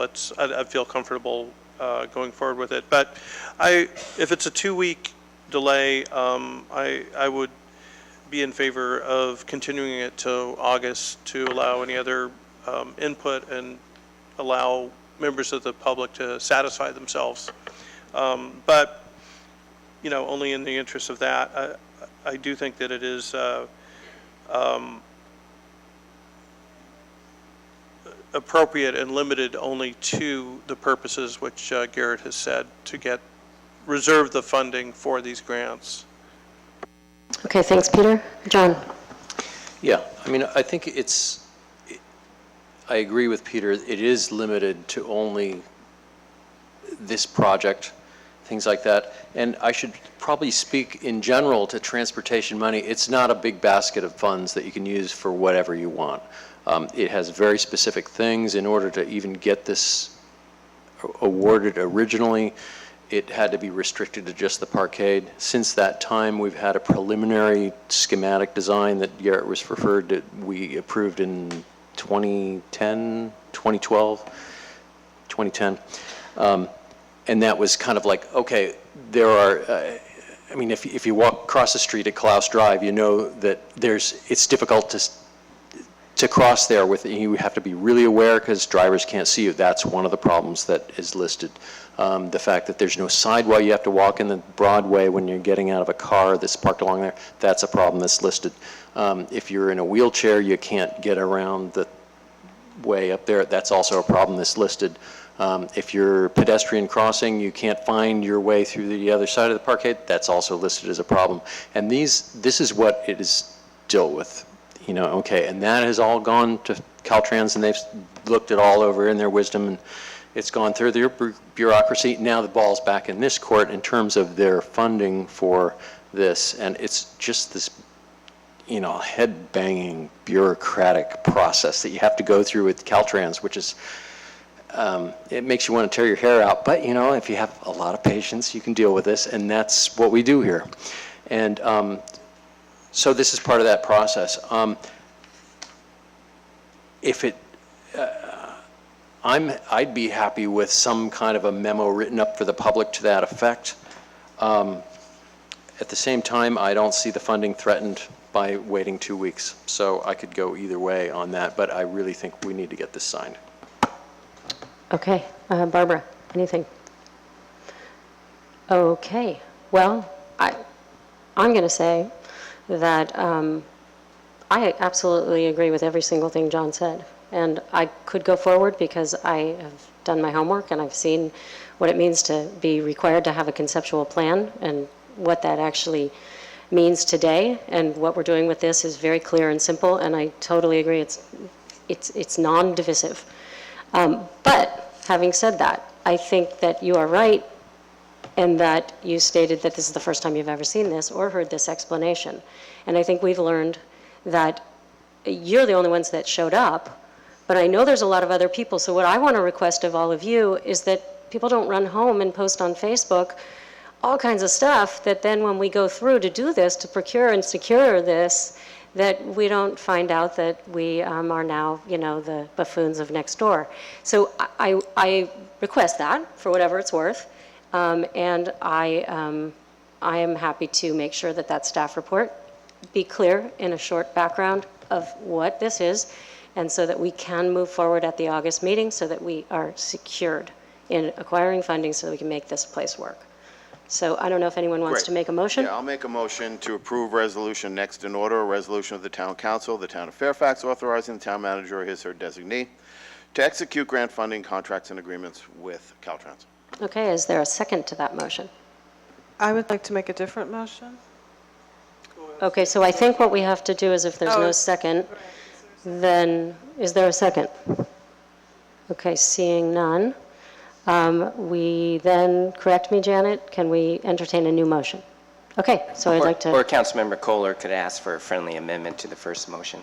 Okay, is that what you'd like to do, or make a new motion? I think I have to make a new motion because I'd like to make a motion just to continue it to the August meeting, but really, I would suggest that we just have a clear staff report, and I think we can leave it on consent unless we get a request to pull it, because I think people will have a clear picture written out of what it includes. So I would just like to continue it to the August meeting. I mean, I will be frank, I'm fine with approving it tonight, but because people have raised so many issues and there's so much stuff out there on Nextdoor, and I'm assuming Facebook, 2 weeks is not going to harm us. I would be very much opposed to going to September.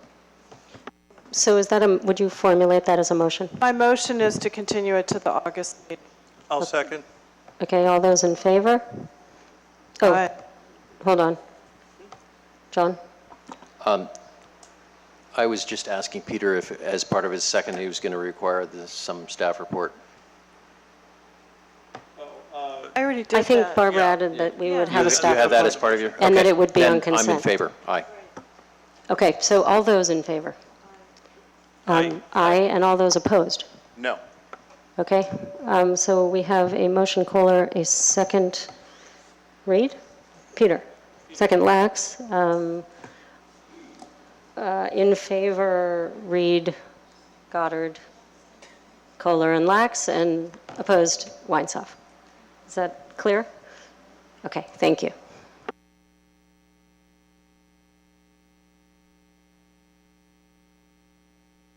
Now moving on to the special meeting. So we're going to open the special meeting of the Town Council, July 13th. And these are two items that are on consent calendar for the special meeting. One is, well, item one is to update, oh, it's just an update, correct? This is just an update. So we're going to update on the retrofit of streetlights with LED fixtures, and this is Garrett. So could we please have a staff report? For the consent calendar, is it the council's desire to pull both items from the consent calendar, or just pull one, two? Oh, I'm sorry. I would like to pull both of them and have a short discussion. Okay, so. Yeah, I'm comfortable with that also. Okay, so we have a motion, Kohler, to pull both items. Second, Second. Reed. Everyone in favor of that? Everyone? Aye. Yes, unanimous aye. Aye. Okay, so first item. Thank you, Garrett. Sure. This item is, as you indicated, update on the status of the retrofit of streetlights in town. You may recall just in June, council actually authorized staff to participate in the PG&E's turnkey and their on-bill financing program. What that did, that would enable us to enter into a loan for about $202,000 with PG&E. We'd be able to retrofit about 527 streetlights, and we'd pay for it from the energy savings over a 10-year period, so there wouldn't be any pocket costs to the town. At that meeting, council indicated that they really wanted to explore and have directed staff to talk to PG&E about the ability to get lower color temperature lighting. So the ones we had proposed initially were 4,000 K. PG&E, council's direction was 3,000 K or less. Staff's worked with PG&E and indicated that there are fixtures at 3,000 K, which would meet your requirements, and that would work for about 391 of the street lights. There's about 17 because of the wattage, they don't come in 300 K. And then just to point out that all the top hat fixtures kind of in the commercial downtown areas to match what's there now, those only come in 3,500 K. So there's nothing different with that. So what does this all mean? Well, we wanted to report back. What that means is we'll be able to replace 15 less top hat fixtures. The loan will be slightly less than 195,000, but we'll do about 15 lights less. Like I indicated, 391 of the lights would be 3,000 color temperature, what you're proposing. And the reason for the reduction really is those fixtures cost a little bit more and energy savings are a little less annually. So when you do the math, it comes out to about 512 street lights. Also, staff wanted to kind of put something out there in terms of our process, really to facilitate this process. We're only planning to install, if we need to, replace existing light shields that are there. If the ones that are existing can work, we would keep those. And we're not planning to install any dimmers on any of the lights. You really don't, we wouldn't save any money from energy savings because PG&E just charges a flat fee. But the issue being, if we got into which ones to do what to, it would just extend the process, add costs. The things aren't free. What we thought is typically in the past, if a resident wanted a light shield, no one's ever requested a dimmer. But if they did, then that would be at their cost to cover the time and materials for someone to go out there. In the past, light shields cost about, installed was like $300, but that was a few years ago. But anyway, that's kind of an update of where we're at. Your prior authority given to staff allows us to move forward like this, but just wanted to provide an update, and obviously you could talk about it, and based on your feedback, we would proceed as needed. So that concludes the staff report. Okay, thank you, Garrett. Any questions of staff? John? Well, I'd like to make a comment, and that's, I'd like to thank staff for going that, last mile and going for the lower color temperature lights, because it really makes a difference. And interestingly enough, a day after staff had done it, basically, there's a factory in North Carolina or something like that where they're basically making lots of these lights. They've got a lot of high color temperature ones, which are really blue, and they tend to keep you up at night. And basically, they've got a production line, and they're lowering the color temperature of a lot of these street lights that they are producing in that factory. And we got a bunch of input from other people in the community, and the staff worked with PG&E, which is probably a lot like Caltrans, in terms of admired bureaucracy. And, I suspect also that they are also getting rid of street lights that are higher color temperature that, they're going to have to put somewhere.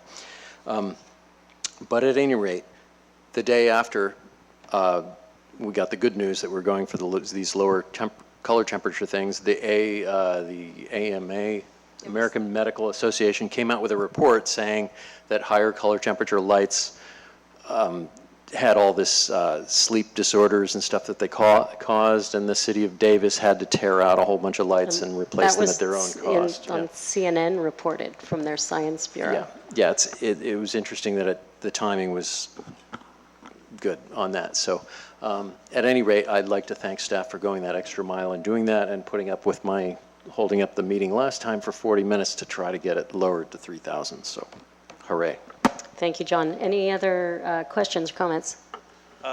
Yeah, I wanted to echo John's comments. Thanks for, the extra hours it took to negotiate this. And thanks, John, for raising this issue and kind of pushing it. And thanks also, Bruce, for your input. I was kind of shocked when I read the articles. I don't know if it was in CNN or if it was Wall Street Journal, but the report from the AMA about the negative health effects of these higher frequency, higher colored lights. So, it's all very new to me, new technology, and I'm very glad that we held out for this more human-friendly specs on these lights, because that actually does make a big difference. Okay, thanks, Peter. Anyone else? Questions? Okay, so seeing none, we'd like to go out to the public.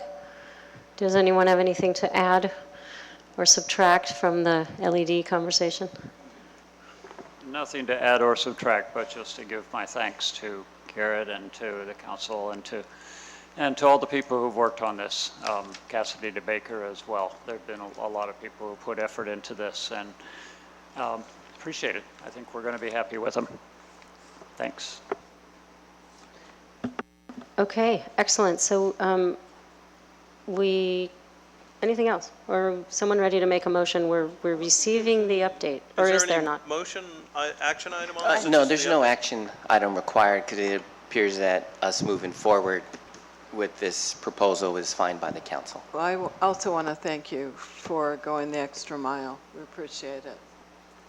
Yeah, and I think Bruce showed up with a whole myriad of light bulbs tonight, or not? No, it's okay. You are heroic. Oh my goodness, you did, right? Okay, never mind. All right. So next item on the special meeting agenda is to receive a report regarding use of planning facilitator for the, say what? For the August 6th Town Center Plan Workshop number 2. And I believe we have a staff report from Jim Moore. Or from Garrett Toy. Yeah, actually, I'll hand the staff report, but is there any chance we could take a 5-minute break? Oh my goodness, yes, we should. Okay, thank you. Okay, so we'll reconvene in 5 minutes. Okay, everybody ready?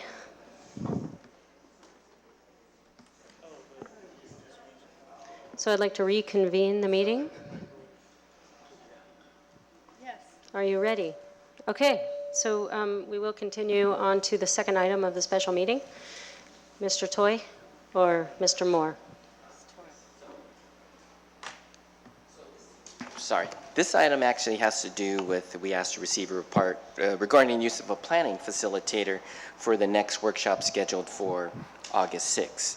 And really what we wanted to do by this on the agenda is really have a discussion with the council and let you know that we believe we need a planning firm to help us really achieve our goals for the second workshop.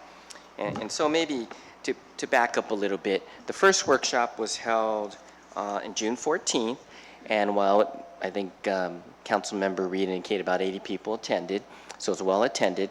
Purpose of that workshop really is to provide background on the town center element, the overall policies, any concepts that we brought up in the past, some things like the parkade that was previously concept plan was approved, and just get that background. Now, staff, we admit that it's somewhat, we got a little off track, got a little lost focus, and perhaps as indicated, maybe the waters got a little confused over what we were actually trying to achieve. But that being said, the second workshop, really the purpose of that is at the first workshop, we did develop a list of issues and opportunities, comments from the community.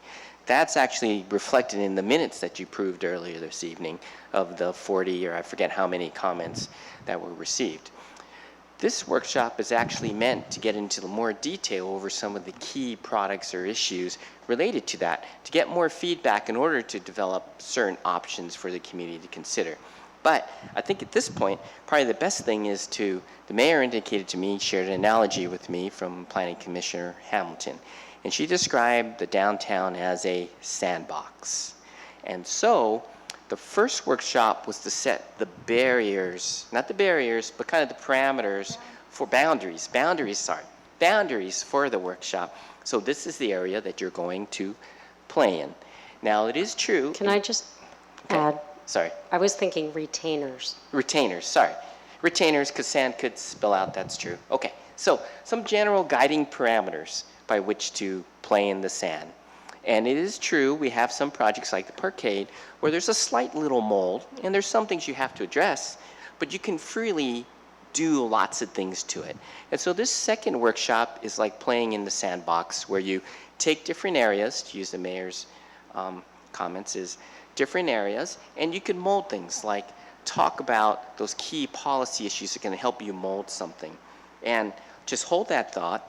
And so the reason we believe we need a a firm to help us is, one, staff originally thought that we'd be able to do the work along with LAK, which is a firm that we've used for lots of these type of workshops in the past.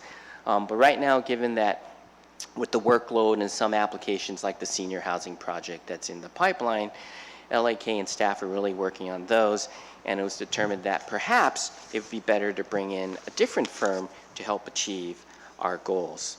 And so what we're looking at is, we have talked to a firm that's called Tacker Planning and Design in Berkeley, and he's very experienced in developing these different downtown plans, public workshops, and so on for these type of communities and trying to build or reach consensus.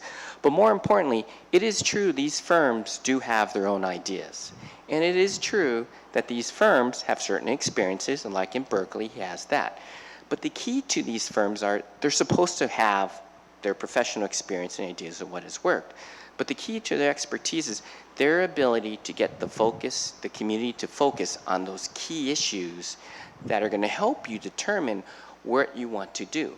So rather than saying, well, there's a widened sidewalk, here's you lose parking, bike lane, or whatever, some of the discussion is, what do you want to achieve? Do you, one, want to improve ADA access? I'm using examples. Two, do you want to provide for outdoor dining? Do you want to have a streetscape? Those factors help dictate what you think a design can be to achieve those goals. And so from the discussion from the workshop, it's being able to come up with some things to kind of set some parameters of what you like to see in some of the key areas. One's the parkade. Parkade people aren't here. One's the parkade. Now there's Bolinas, but there's some key breakout issues that we're going to want the feedback on. And ultimately, the information from that is used to develop more options for the third workshop that has a little more specificity, so you can really get down to like, oh, I like that. Or, oh, you know, yeah, I'd like that concept, but I didn't think that's what it meant. For example, oh, I didn't think that would mean we'd lose 10 spaces, so now I don't like it. But, you know, it's to get that input out there and start to narrow the discussion. And that's why having a firm that's experienced and do that is very important. More importantly, as staff, we always envisioned we would need help preparing all the materials. Workshops are very difficult to prepare for, very time consuming. You'll have a lot of displays. On the breakout tables, to be productive, you're going to need some working drawings for people to draw on, comment on, something that gives them an idea of what we're really talking about, sandboxes. And so that takes time and money. We always envisioned that it would cost at least $8,000 just for that, with staff doing most of the work. In this case, with this firm, we're thinking it would be about $13,000 for the labor, which is actually pretty reasonable for that, and they would also provide some of the facilitation. The goal here really is to bring in a firm that's used to this, and more importantly, from our perspective, from our experience and some of the feedback we've gotten from the first workshop, is that perhaps staff isn't listening or seeing things enough. Perhaps we're predisposed. And bringing in this outside firm will give a new set of, what Jim likes to say, new ears and eyes to the process. Get that professional expertise, because really to prepare this plan, it's all the input. And yeah, professionals prepare it, but it's still the community plan. And so that's why we wanted to point out that's what we wanted to do. Wanted to bring a firm. We're comfortable with this firm. And the time window is short. It's August 6th. I couldn't come back to you in the first week of August because it'd be too late. And so really wanted to do is provide that update to the council, hear your thoughts, get a little discussion going, and then seeing if council's comfortable with what we would like to do. So with that, it concludes the staff report. Available. Jim and I are available for any questions. Awesome, thank you. Quick question. Did you look at local firms, Marin firms, before heading over to the other side of the bay? I think due to the time crunch, maybe Jim can discuss this. He just happened to be talking to Matt Tacker, who just completed his work in Berkeley. And so we can do that, but obviously that adds to the time, and then you're probably going to need to consider changing the workshop date. Okay, Barbara? So I have a few things.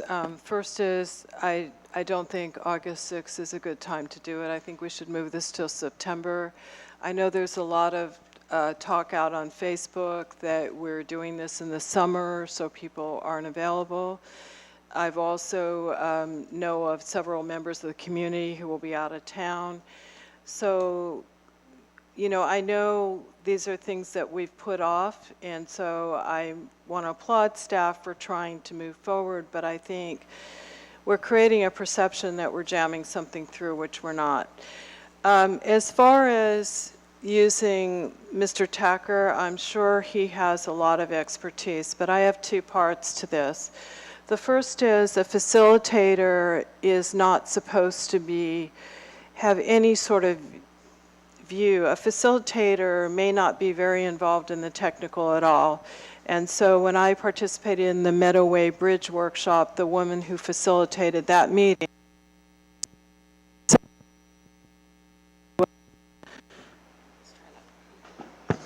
keeping things on track. When things got a bit heated, she was able to sort of, you know, settle that down. And I think that workshop went really well with a lot of technical information. So I'm not supportive of the idea of having a technical person facilitate it.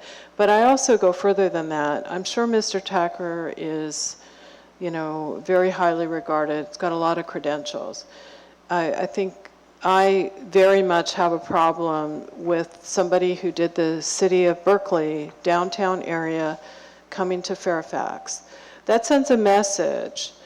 This is not an urban city, where if anything suburban, but probably more rural even than that.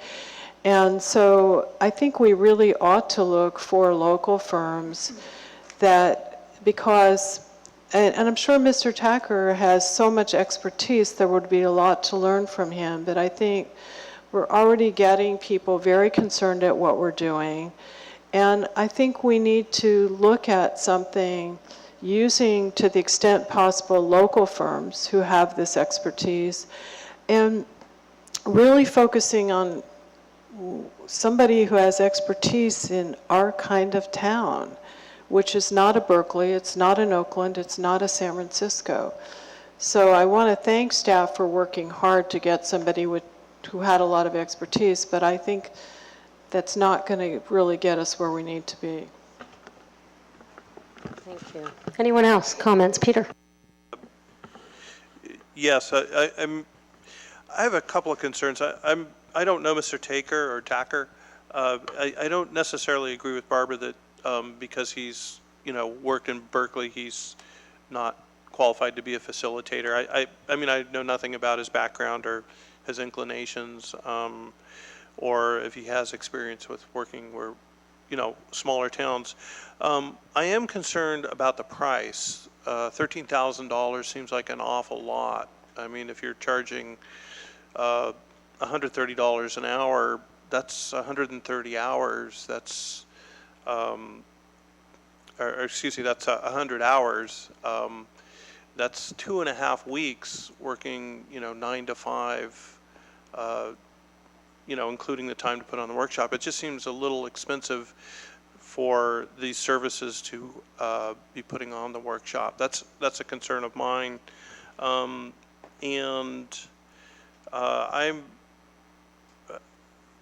don't mind slowing down the process a little bit. I'm concerned about, you know, spending this amount of money. I understand that staff is really burdened right now with a lot of pressing projects, but those are my concerns. If you know, if we can save on some of this, these costs, that seems a little high, and if we can reschedule it for a month further out, if that'll help put on a more meaningful workshop, I think that that's worth the delay.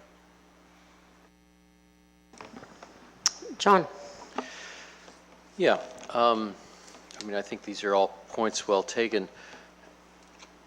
Yeah, I mean, I don't know who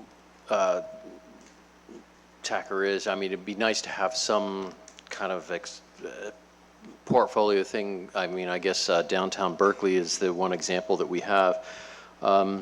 Decades ago, I lived in Berkeley, as did our town manager. And I know that it's a city that a lot of people have really strong opinions And, some people just like get into politics because they like to fight, which is the wrong reason to get into politics, in my opinion. But at any rate, the ability to facilitate something positive where the community feels heard. And basically I went into hearing about, this TACR thing. I didn't know what my colleagues were going to say. And I thought, well, if anybody is going to be facilitating so that the community is heard, it's going to be us there. If there's somebody who's a professional designer, they're going to design whatever they're going to design. And I've seen some consultants come up with stuff and they pretty much it's another portfolio piece and they're just going to dash it off and they don't know. It very much speaks to your concerns, Barbara, of they're not really knowing Fairfax and appreciating Fairfax for what it is. I have talked with some planners who come to Fairfax and they go, wow, this is great. This is, they really get Fairfax. They realize, okay, there's this busy street and then Broadway is off of that. There's a lot of stuff happening, people walking around, it's friendly, people interact with each other, and that's one of the things that makes Fairfax great. And we don't want to lose any of that. So I'd like to not have it be the council that has to facilitate it to make sure the community is heard. I'm willing to do that, of course, but it'd be nice to have a facilitator who is good at doing that and listening to the community. Let me see. I think moving it back to September is probably a good idea, because as long as it works with the. I was wondering what you were thinking, since you're raising that issue, we have it scheduled for October 1st? That's the third one. That's the third one. If we made that the second one, and then had the third one, I'm just throwing out a date here, suggestion. I was kind of going to go with the first Saturday of December, because folks will be back from traveling or whatever they do over Thanksgiving thing, not really getting their holiday thing going, but will definitely be in town. December gets crazy. Well, I don't want to push it to January. Yeah, I would agree. So maybe Barbara's suggesting maybe an early October and early November? Well, I think the idea, if we could, I know David's actually going to be gone most of September, so probably the October 1 date is already picked. That gives us time to sort of work this through a little bit as far as who is the best fit. Maybe Mr. Tacker is the best fit, and maybe we can look at the cost. But, and then maybe, like David's saying, the first weekend in December before the holidays go full swing. Of course, I don't know when Hanukkah is. Do you have that in your calendar? Yeah, that's not. First of all, speaking as a member, I don't really think I don't really think that Hanukkah is going to be intrusive on anything. It's a nice holiday. Of December? Hanukkah? So my red lights go on about this. Yeah, she's right. It happens on Erev the 25th. Christmas Eve.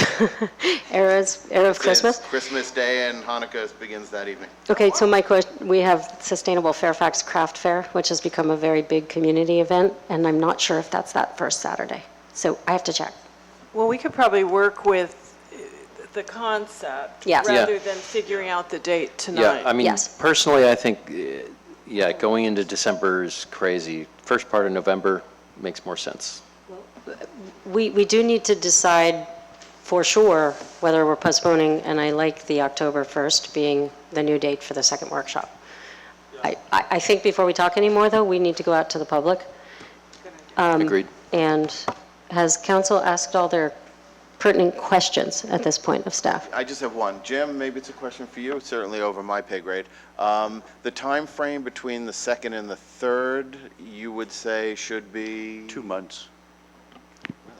It helps because we have to do a lot of analysis after the second workshop to test the ideas to come out of it, and that requires learned professionals to review it and then package it for the next workshop where people will be able to bite into it and understand it.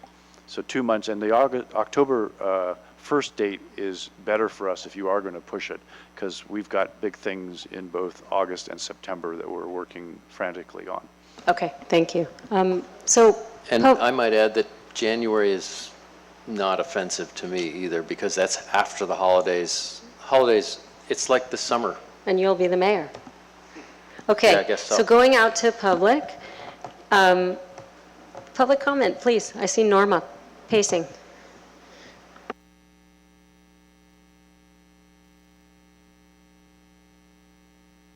For the record, Norma Fragoso, your planning commissioner, but not here as a commissioner. One thing is that I would very much like to attend these workshops, and unfortunately, with my involvement with the Environmental Forum of Marin this year, I have a class I cannot change October 1st.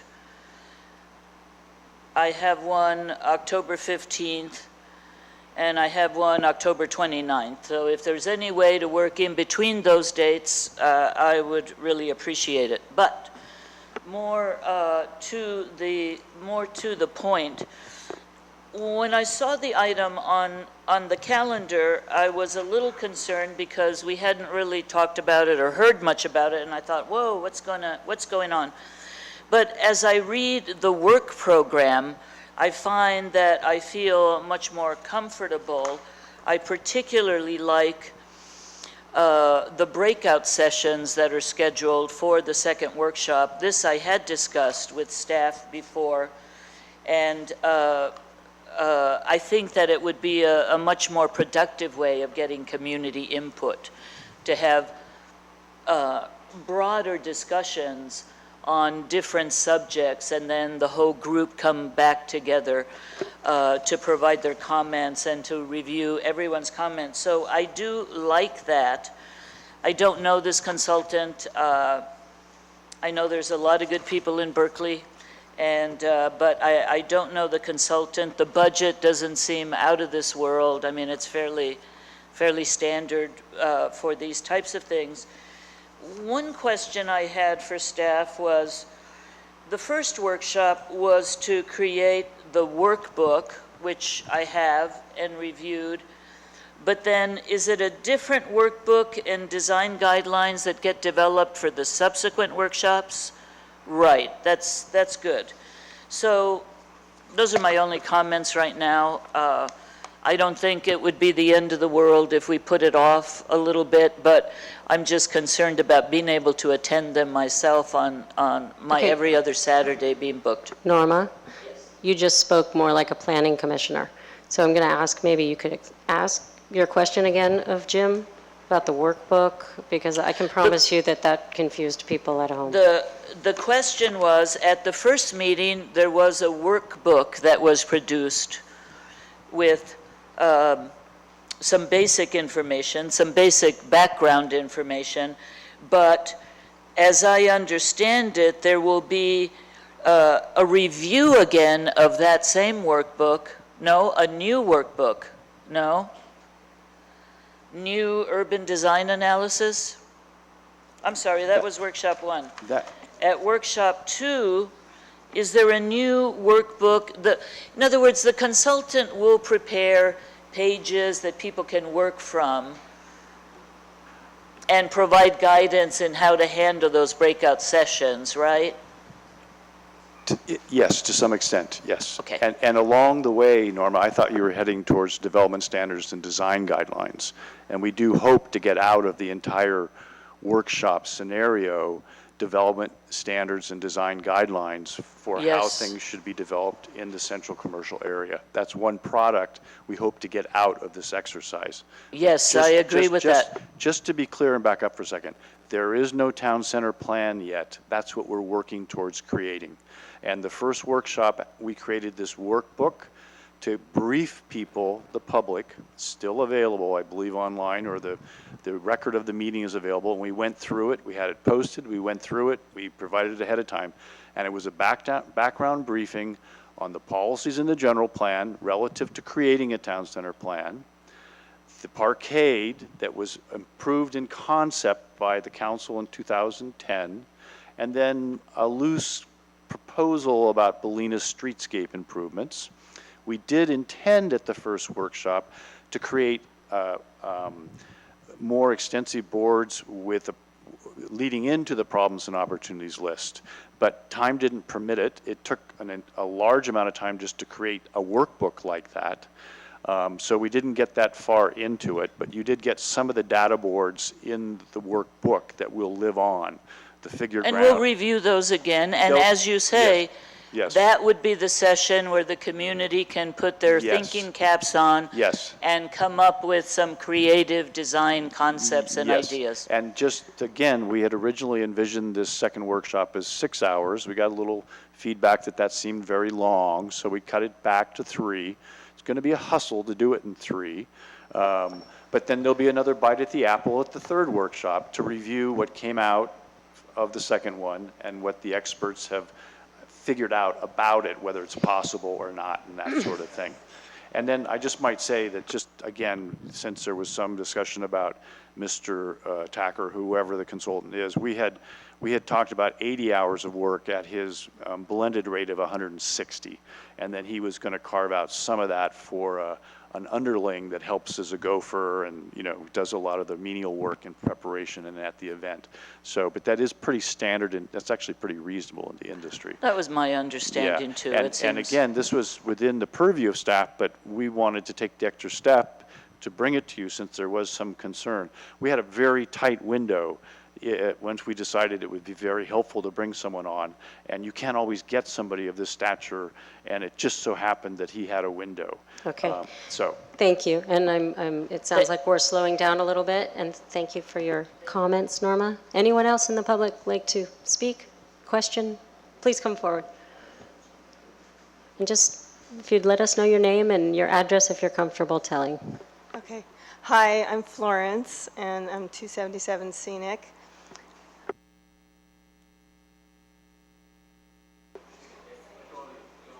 Don't hold it. Okay. All right. Thank you. I just really appreciate what you said.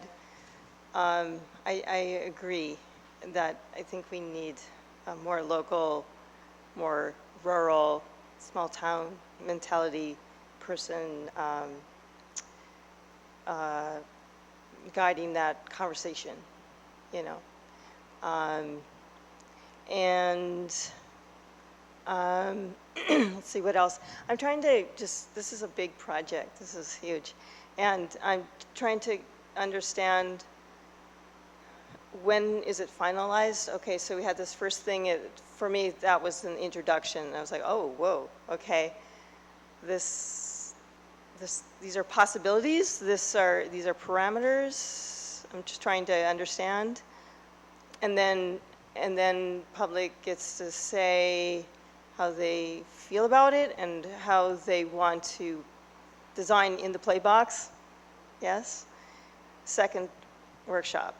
And then those ideas are compiled or something and then presented back on the third. And then is there more like playing with it? How long do we get to play with it? And ultimately, it has to go to the council for approval. But you got to remember, the process is somewhat dynamic. So you could have more workshops. Oh, good. You could have a few more council meetings. It depends how well it goes and how much feedback and how much work we need to do. Right, yeah, I like that. I like hearing that.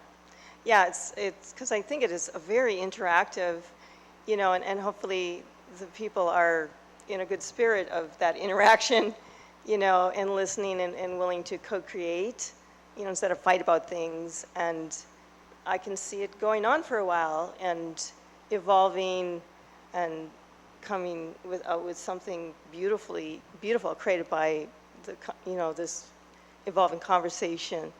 And so, yeah, I hope it goes on for a while because it is a really big deal, I feel. And I think it's a wonderful opportunity to do some wonderful things, And I personally am, I love nature and because I feel my life is connected to it. And so, got involved because I definitely want to, educate and encourage and vote, for let's keep nature in this because our lives are connected to it, and we can do this, in a beautiful way. And there's one other thing, who else said something? Oh, having the meeting, the second workshop later, like October, great idea.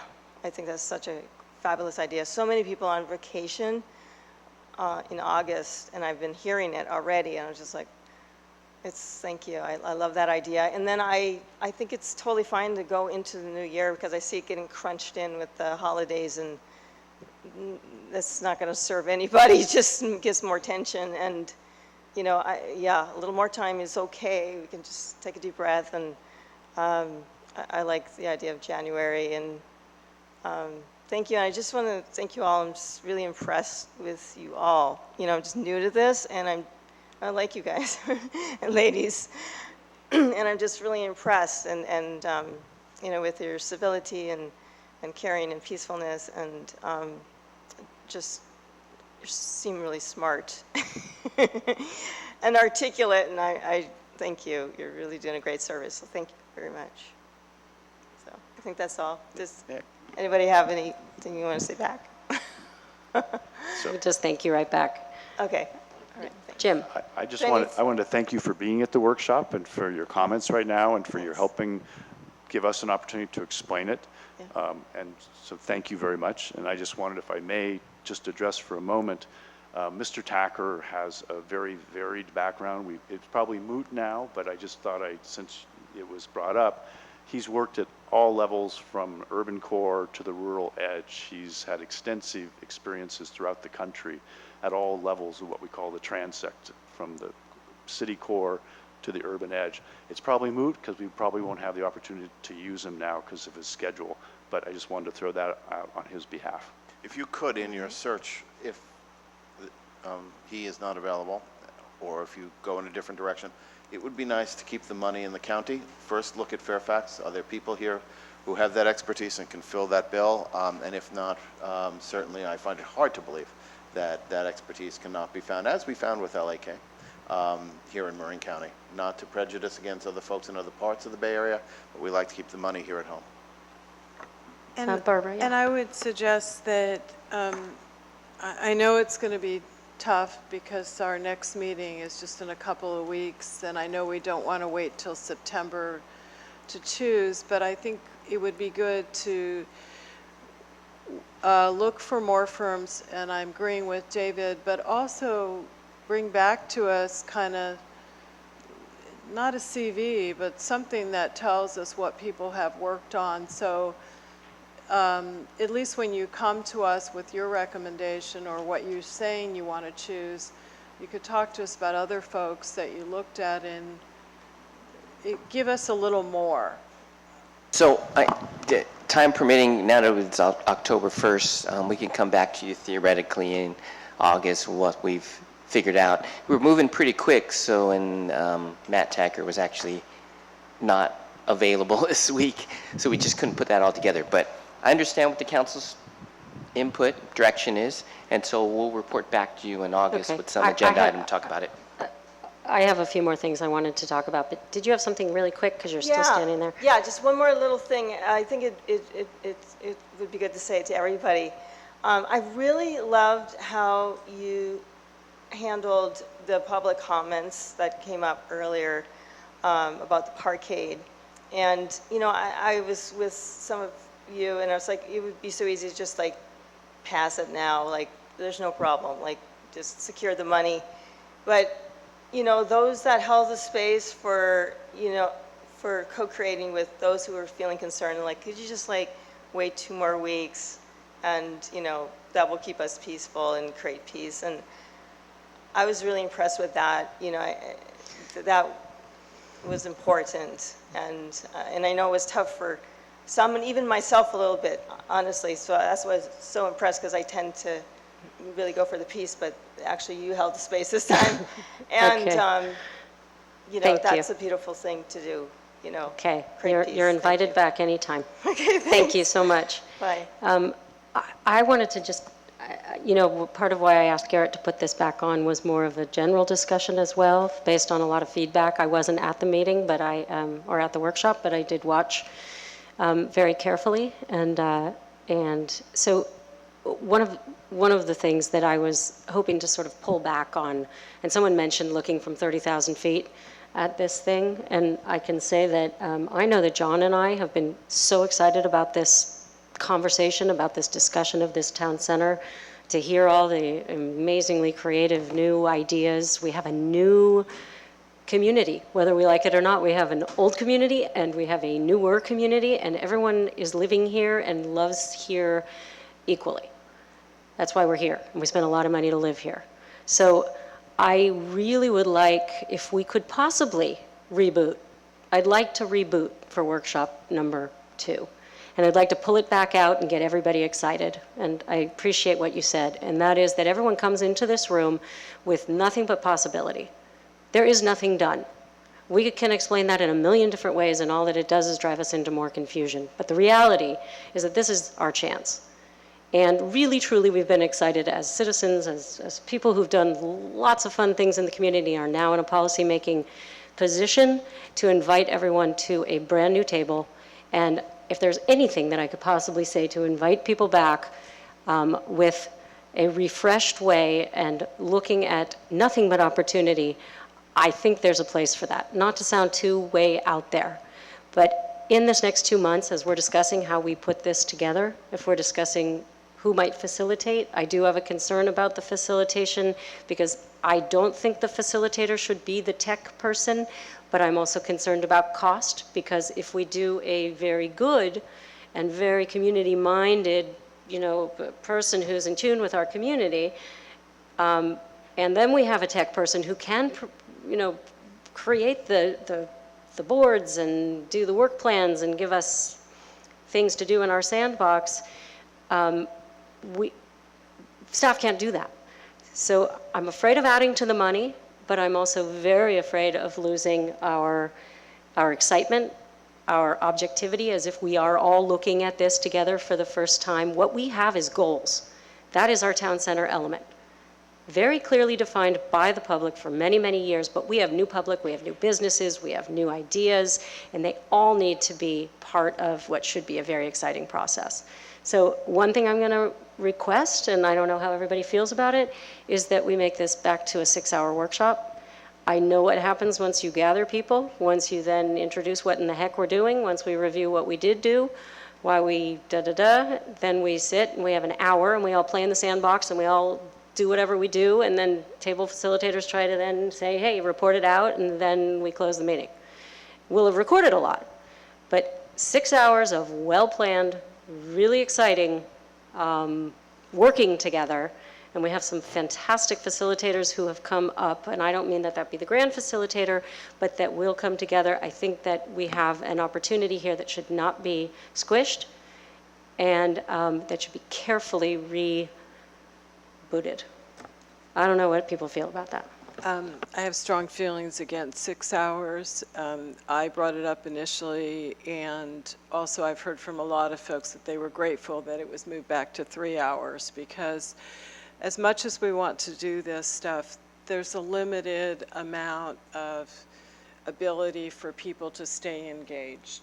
And so maybe 4 hours, but I think for us to expect people to sit here for even 3 hours is a lot, and to stay engaged is really hard. 3 hours was very tough. John and I were at that, David was there, and I think you just have to realize people have a limitation on how much time they can dedicate, as well as I don't even know that I can stay focused for that amount of time. So, but I'm not worried about me. I'm worried more about the group of folks that we have who are willing to roll up their sleeves, but let's not push it. I mean, let's realize we have to be respectful of their time and their ability to focus on these things, which some people are going to really care about one part or another part, but a lot of people won't be able to stay that long. Sure. Any other thoughts? Peter? Yeah, so I think we're all in agreement. We're going to move the second workshop to that October date. Do we want to try to pick a date certain now for January, say, or do we want to defer that? Okay, and then just weighing in on the length of the workshop, I was looking at the agenda, proposed agenda for the second workshop, and with the breakout sessions, I think it should be longer, somewhere around 4 hours. So I would maybe lean towards 5 even. The thing is with the breakout sessions, people will be able to, I think breakout sessions should ideally be about 2 hours really to be able to get stuff done within the breakout sessions. And if we could streamline it on the other end, but I think that's where the most useful interactions will be, and also the most valuable community participation. And my one comment on the workshop as I watched it on the internet was, it was jam-packed with a lot of information. I mean, Jim, I thought you did a good job of just running through everything. Hopefully at this workshop, it'll be more focused on, especially with the breakout sections, getting some input, so. Let's drill it down. We're going to go to the first Saturday in October. Let me suggest splitting it all, go to 4 hours. Okay. And then I do think that perhaps when we gather again in August, for our council meeting, canceling the meeting on the 6th of August, that we have a conversation with staff about when in, let's call it January, maybe the second weekend of January, sort of, as an opportunity to nail that for the public so that they know and can set their calendars as well. And of course, between now and then, we do have 3 weeks until the next council meeting. You can vet additional folks to assist us in the October meeting and can come back, as Barbara suggested, with perhaps some CVs that we can all take a look at and make a suggestion. 3 weeks. Sure. We'll come back in August with the best we can in terms of different firms, how we see, I think. Well, you know what? Just not to cut you off, but what's the rush on that? You can come back in September with the names of these people. I mean, that's not going to be the big difference. We have set the date in October. We need to decide. I think you have a problem with that because they're going to need work to do before October. Good point. So I know Jim's Yeah. saying he doesn't have time, but I think you can do some work to do the best you can to try to bring something back in 3 weeks. And if it's not complete, we can at least have a discussion about giving you direct. So we haven't actually discussed, though, what to send you out with, which is the tech piece versus the facilitator piece. Can that be one person? I personally don't think so. We'll come back to you with options. Options. Okay. I think you've heard our concerns. Right. Okay. And just to point out, cost-wise, I've done a lot of these. 13,000, that's really inexpensive. I understand, get it, but that would be a tech person who was kind of running the meeting. I think we need a real facilitator who also understands I understand, community and I'll come back to you, but just so process. you know, Okay. it will cost you more. I know. It's clear in my mind, done that plenty of times. It will always cost you more. But that being said, understand the council's direction. We can come back. More importantly, I'm more concerned about if you're saying restart the process, that kind of changes what we're asking people to do. We're not restarting the process. Not restarting. I wanted to, forgive this is my Fairfax talk, but I would like to reboot the energy. I'm serious, because I really, I wasn't there, so I wasn't there.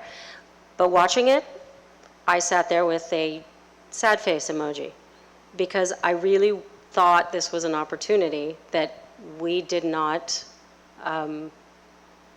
contain for people. And people left feeling all kinds of stuff that now we're feeling in the community. So somehow, I don't know how that looks. I will put some thought into that, unless somebody wants to talk about energy right now. Rebooting the energy, you're not asking to restart the process. I think you're just saying, let's start off fresh with a different tone. There were some things about the workshop that were not successful at all. There were some negative tones, which we aren't wanting to do. And so I think that's what you're asking, is we want it to be very open to what people are saying. If people say things that perhaps aren't what I wanted to hear, my goal is not to go back to people and tell them that's wrong or that put a negative spin on that. I guess the other piece is, I'd like to imagine that if I had just moved here and someone said, hey, they're going to create a plan for the whole downtown, for our whole, center of our town. And I ran through the door and I heard lots of codes being quoted and things that had been done 14 years ago and the GPAC and the GPIC. I would listen to whatever rumor followed me out the door. So I think we have to look at who the community is and treat people as if they're welcome with absolutely no background whatsoever, so they don't follow whatever stream seems to look more. So what Do you know what I'm saying? I'm going on and on, but I do want to make sure people come in fresh. Thank you. Okay, and I think also what you're talking to, Renee, is a language. I mean, I got asked, after working on the general plan, another council member from another town comes up, oh, so you can kind of speak planner-ese then, I mean, it's a different language. And a facilitator perhaps might facilitate a translation into common English, is what you're saying. So that people feel comfortable with the process. Have I clarified that at all? Yeah, so I'm sorry, I don't know what's going on with the sound system tonight. I think the speakers are pointing towards the microphones. Okay, so my only concern was, to use the analogy, is I was thinking you wanted us to reset the retaining walls of the sandbox in the discussion. No, we have an approved town center I apologize. element. I get was it. trying to have that change the frame vibe, in place. get some We different have some energy. retainers. We need Agree to start 100%. looking at what people create in their corner of the sandbox and then figure out how they connect and where are the moats and all that good stuff. So anyway, what do we, you know what, Wendy, we've already had public comment on this. You're asking for the dates?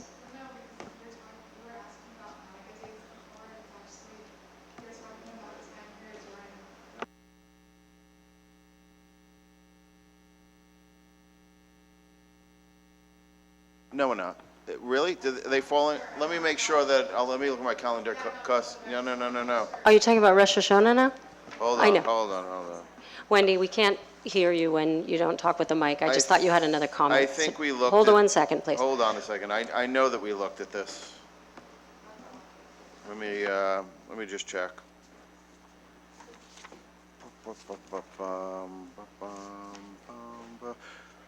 Rosh Hashanah, if my calendar is correct, begins on the night of Monday, October 3rd. Okay, that's And- good, and of course, Yom Yom Kippur is will be on the- after. On the 12th, Right, October 12th. all right.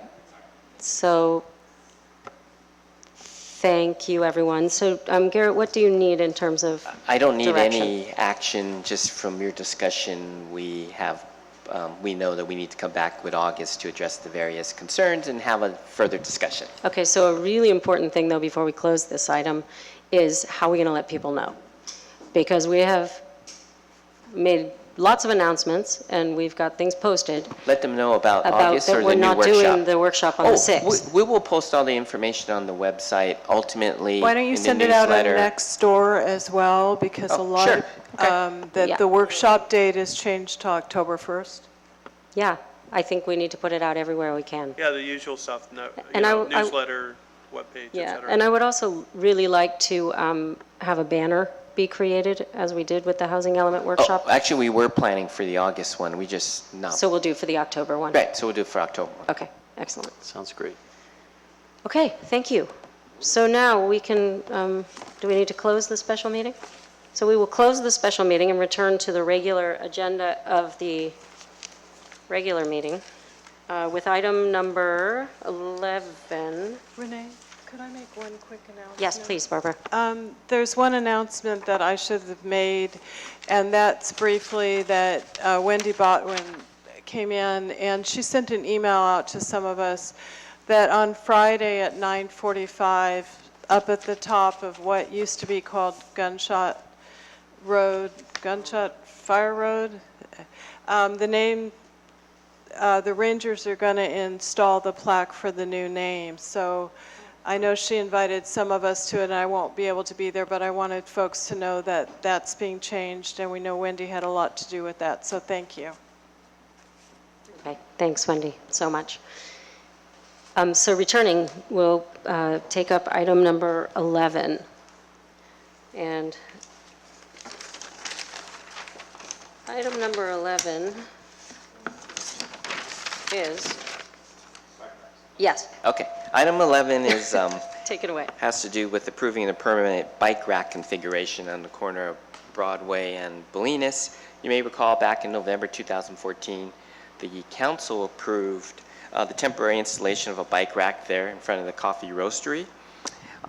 We provided council with updates in January and June of 2015, and in December 2015, the council actually approved a permanent installation of some type of bike rack. So where we're at now is that for a permanent bike rack installation, the owners of Coffee Roastery are suggesting a possible configuration, and that's actually attached to the staff report. But what they're proposing is perhaps painting the space with some type of design. What the council just would need to do is basically say that's okay to do that, but the design itself would be subject to park per our town policy. The roastery is also indicating that it'd be better to maintain a comb-style rack to get more bikes in. And so what we're proposing is rather than installing a new one, we just keep the existing one and perhaps paint it. In essence, what we would do then is we'd paint a white line around the space, keep the delineators in place, and then the roastery is also recommending that they be allowed to put in planter boxes. They would pay for those. They would also maintain the plants. They would pay for the artist to paint the space. And so that's roughly where we're at right now. So really the item before the council is determining whether you think it's okay to paint the space, and then is it okay just to keep a comb-style rack? And we're advocating as staff that we just keep the rack that's there. Obviously to paint it, we can move it, then we can put it back, they can paint the rack, and that'd be fine. Now, we could always apply for a Bay Area Air Quality Management Grant related to comb racks. It would cover part of the cost. But the problem with that is we missed the deadline, but usually there's money available, so we'd have to follow both of them after the fact. Can I just add one thing, Garrett, and that is that they have not yet decided whether they're interested in putting in some decorative type racks on one side or the other, or both, which would be at their expense. So they're looking at different ones, like a rack that's shaped like a bike rider or a coffee cup, or they're pretty cool and they're simple, but they haven't quite figured out if they want to do that. It is, and they are clear that that is at their own expense. Oh, and then I forgot to add that in their letter, they alluded to asking about the commercial zone or limiting parking spaces. That's not before you this evening. That's a whole separate, different process. Yes, thank you. And so that's not before you this evening. Okay, Barbara. Well, I know that the artwork is subject to Park and Rec, but I would like to say that I don't care for it at all. And I've also researched comb racks that are actually more professional, that Bay Area Air Quality Management District uses for their program, and it was my understanding that the coffee roastery was actually going to pay for a rack. And so what I found is a comb type rack that's professional that you could do.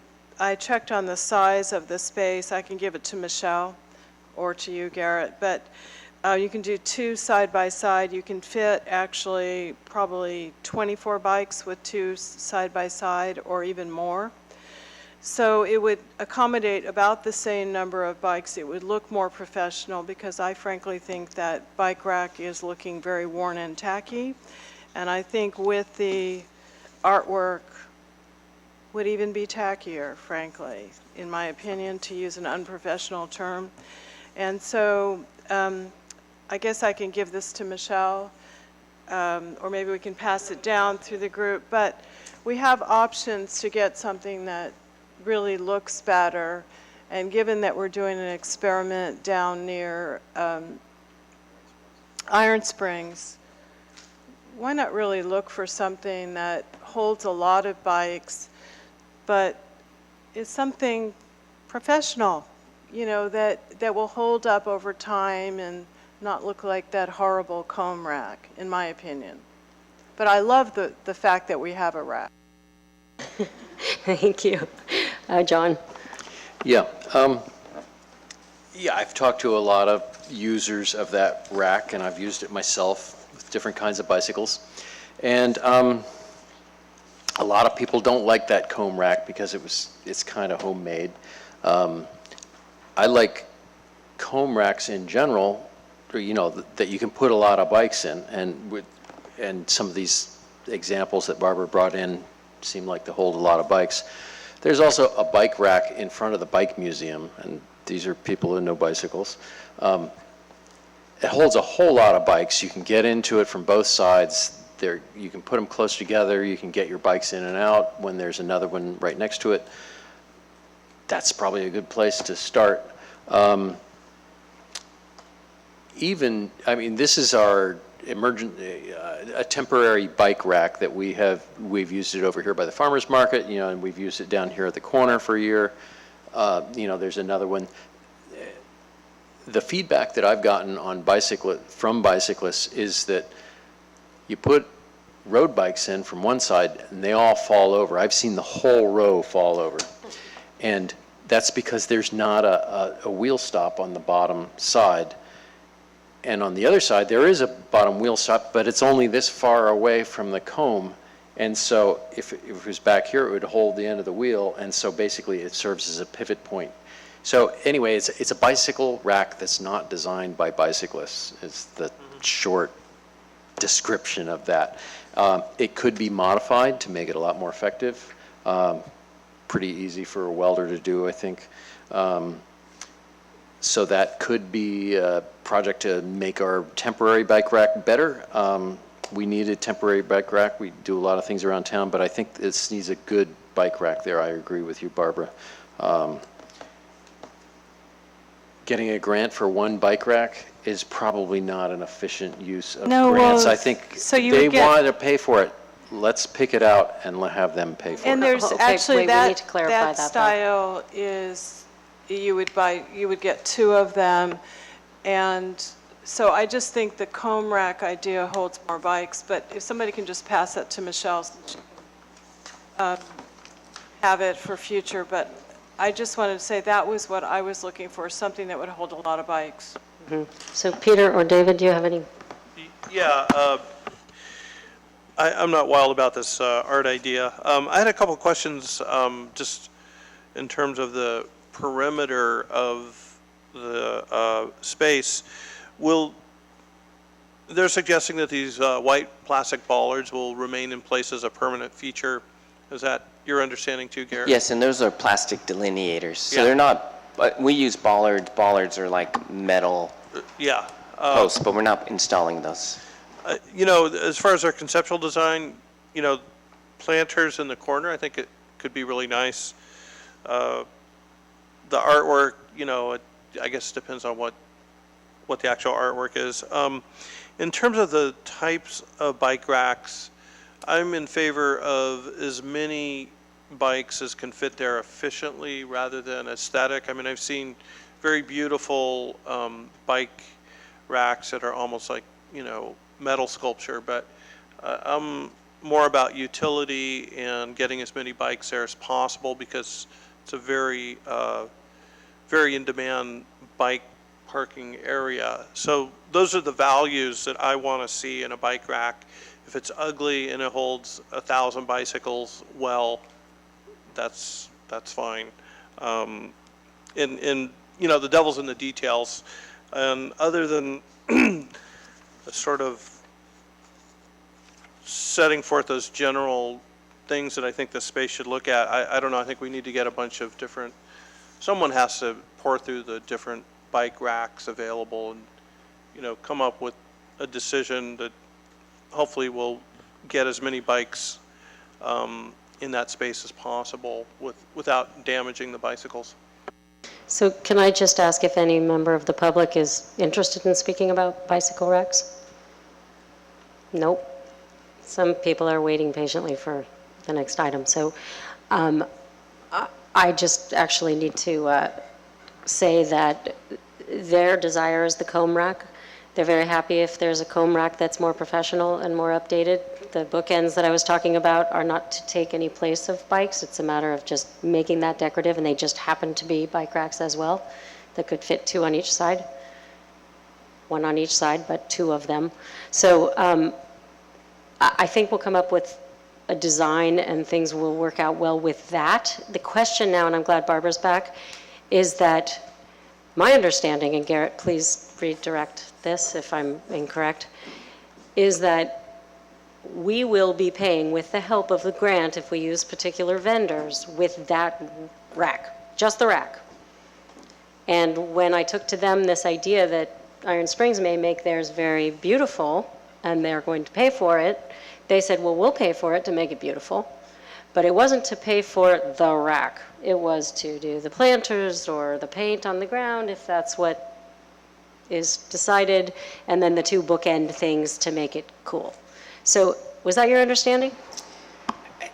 That's my understanding, but I haven't spoken to them directly.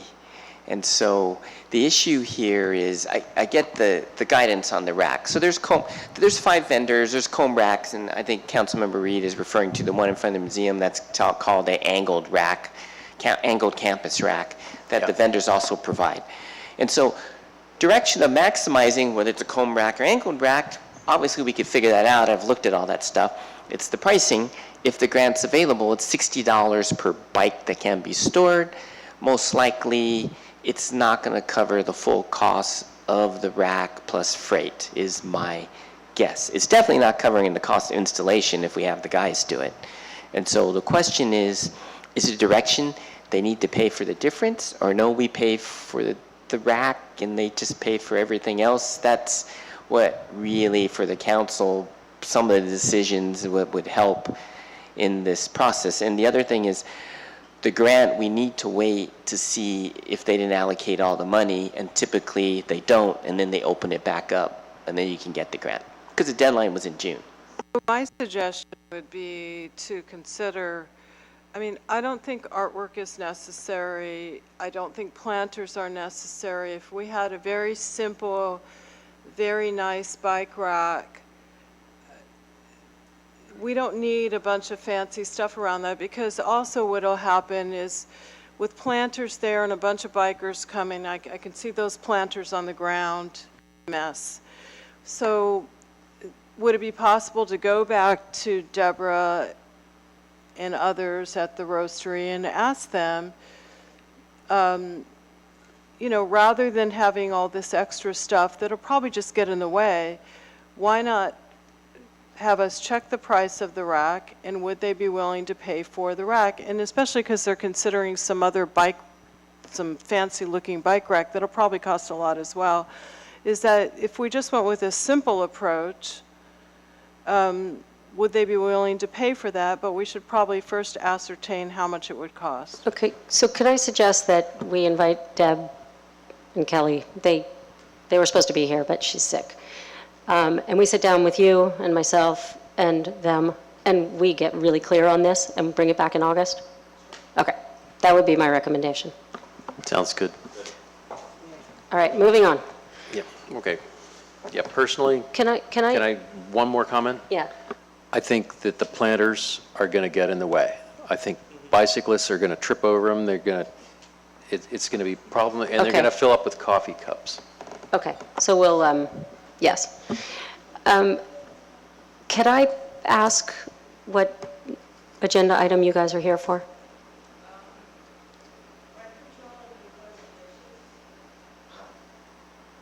Could you come forward? Could you, is there an item on the agenda that you came for? Oh, no, I was for the open call. Oh, no. Open time is in the very beginning of the meeting. Oh. But August 6th, August, what's our meeting? What's our next council meeting? August 3rd. Please come for open time. Well, I am getting evicted for no reason, and tomorrow's my last day of tenancy. I'm very sorry to hear that. I really am. Would you please come back on August 3rd? Yeah. Okay. All the best to you. And you, sir? He's with you. Okay.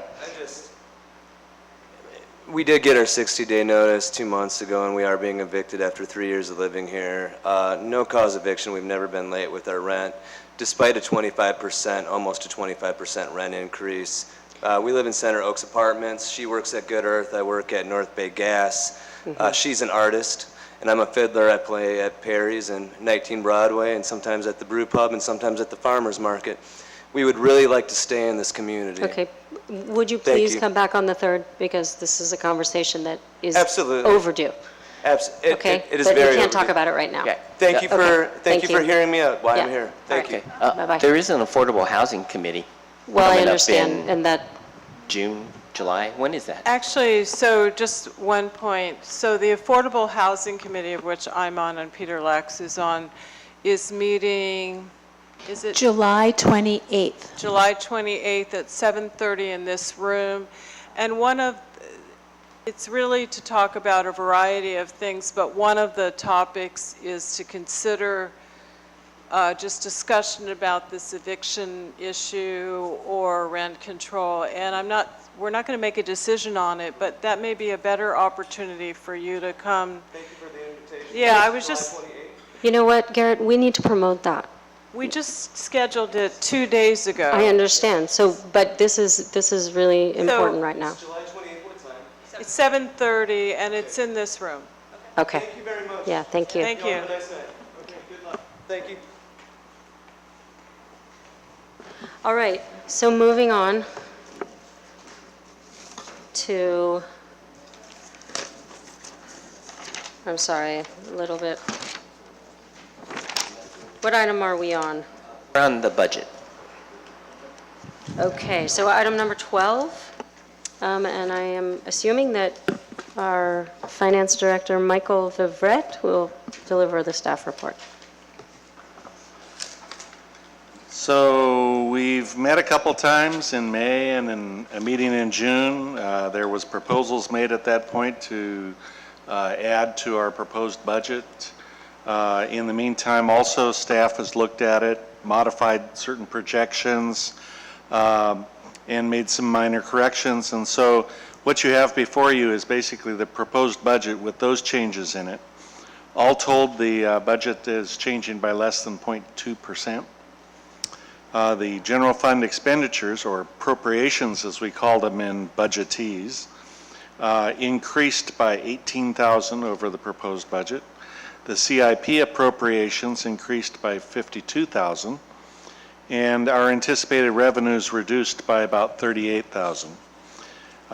General fund reserves are projected this year to increase by about $47,000, which will bring our total reserves to about 28%, which is about 3% above what our level recommended by council policy is. This year's budget has total general fund expenditures of $8,750,000.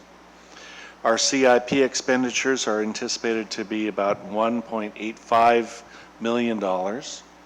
And we have other fund expenditures of about $585,000. So in total, town-wide, our appropriations expenditures are projected to be $11,100,000. And this represents about a 1.7% increase over the expenditures that we had on last year's budget. Our revenues are anticipated to be $11,031,000, which is about $475,000, or 5.9% higher than last year's budget. And I'd like to note that this stability in revenues is in part due to the town finances, the help that we've had from Measure J, special purpose tax, and the Measure D, half-cent sales tax, which will be coming up for renewal soon. So if you have any questions on budget, I'd be happy to entertain them. Questions of Michael? Anyone? Just praise. Thank you for making a readable budget that the public should completely understand where their hard-earned tax dollars are going. So I know that we've praised you and thanked you and Garrett and other members of your finance staff in the past, but it bears repeating tonight. Thank you. Okay, so would like to go out to the public, and seeing that there is no public, we'd like to entertain a motion. I'd like to make a motion to adopt the resolution adopting the FY 16-17 operating and capital budgets for fiscal year July 1, 2016 through June 30th, 2017, and providing for the appropriation of expenditures in said budgets and repealing all resolutions in conflict herewith. Is there a second? Okay, so we have Kohler motion and Lax second. All those in favor? Aye. And it is unanimous. Okay, thank you, Michael. What? Oh, is he in it? Where is he? He's between the CIP section and the... What did you call him? Root beer? Okay, moving right along. I paid for his microchip. You did? Oh, he's in. So Michael added pictures into the budget this year, if you didn't notice. There's a picture of the swearing in of the council members. And my hair was just a mess that night. Okay, so item number 13 on the agenda.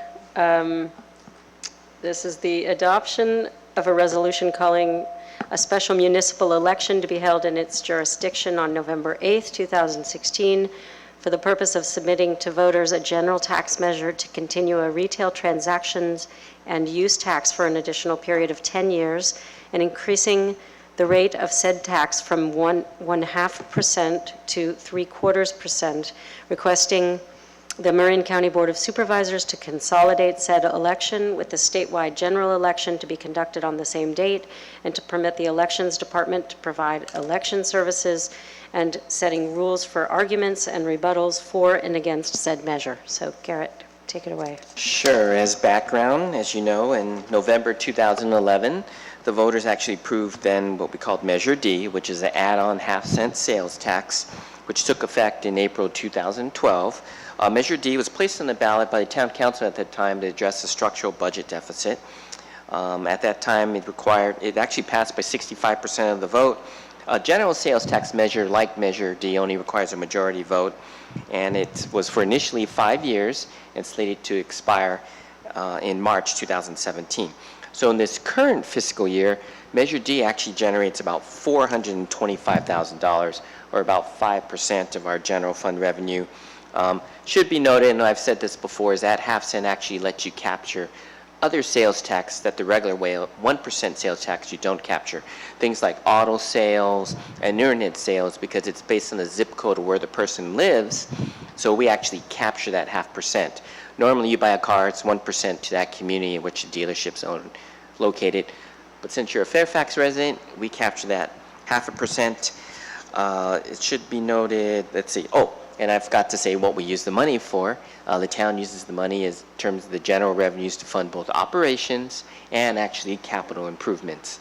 So we use it for a variety of things. So at your May 4th meeting, you had a special workshop to talk about Measure D, or extension of Measure D. And again, you continued that discussion at your budget workshop on May 20th. And on June 1st, the council actually adopted the proposed ballot language that's actually in the resolution. And in essence, the council indicated that you'd like to extend the tax for 10 years and increase it from 0.5 cent to 3/4 cent. And that's what's on the ballot. The clerk can provide more information in terms of the word count. It's been confirmed. We think you have one word to play with, it seems like. And the County Marin really doesn't allow formatting. So we did the best we could in trying to create that title of the measure. So really the action before you is the actual resolution to call the election, because obviously you need to call the election to place it on the ballot. Now, one thing we haven't necessarily discussed with the council before is that under Prop 218, you can only put general tax measures on the same ballot as a general election. Obviously here, we don't have a general election in 2016. We have one in 2017. So the requirement is the council actually by a unanimous vote has to make findings that it's an emergency or a dire fiscal emergency in which we need to put it on the ballot now as opposed to wait to 2017. So the resolution makes those specific findings. It indicates that the revenue actually represents 5% of your general fund revenue, funds a variety of public safety, public works, capital improvements. If we did not have it and we had to wait, it would probably necessitate possible cuts in basic services, could affect the quality of life if we had to wait till November 2017. So it makes required findings. It does require a unanimous vote by the council related to that finding. And by that you would also be able to put it on the ballot. One of the other things you'll see the ordinance is attached to the ballot initiative. And what we've only done there is really just adjusted it to represent the 10-year extension increase from a 1/2 cent to 3/4 cent. And then we made some other revisions as required under Prop 218. So at this point, what I'd like to do is, with the adoption of the resolution, the clerk actually posts this notice that's called Notice of Election and Notice of Time, within which arguments for and against measures may be submitted to the town clerk. I thought I'd turn it over to her to explain to you what the heck that means and what the deadlines are. Can we ask you a question first? Sure. Clarify? In your staff report on the background, and you said this just a few minutes ago in your discussion, which I think we're going to have to start calling it guarantees, because you glossed over very quickly when you said that this would pay for general obligations, and then actually in your staff report you say police and fire and capital project example, streets. Folks should understand exactly where this money is going and how important it is. And so let's just call up, for Peter's benefit and myself, that our fire department is amazingly expensive, as is our police department. The beauty of our police department is you never hear complaints about them. They do a very, very good job, and so often under the radar.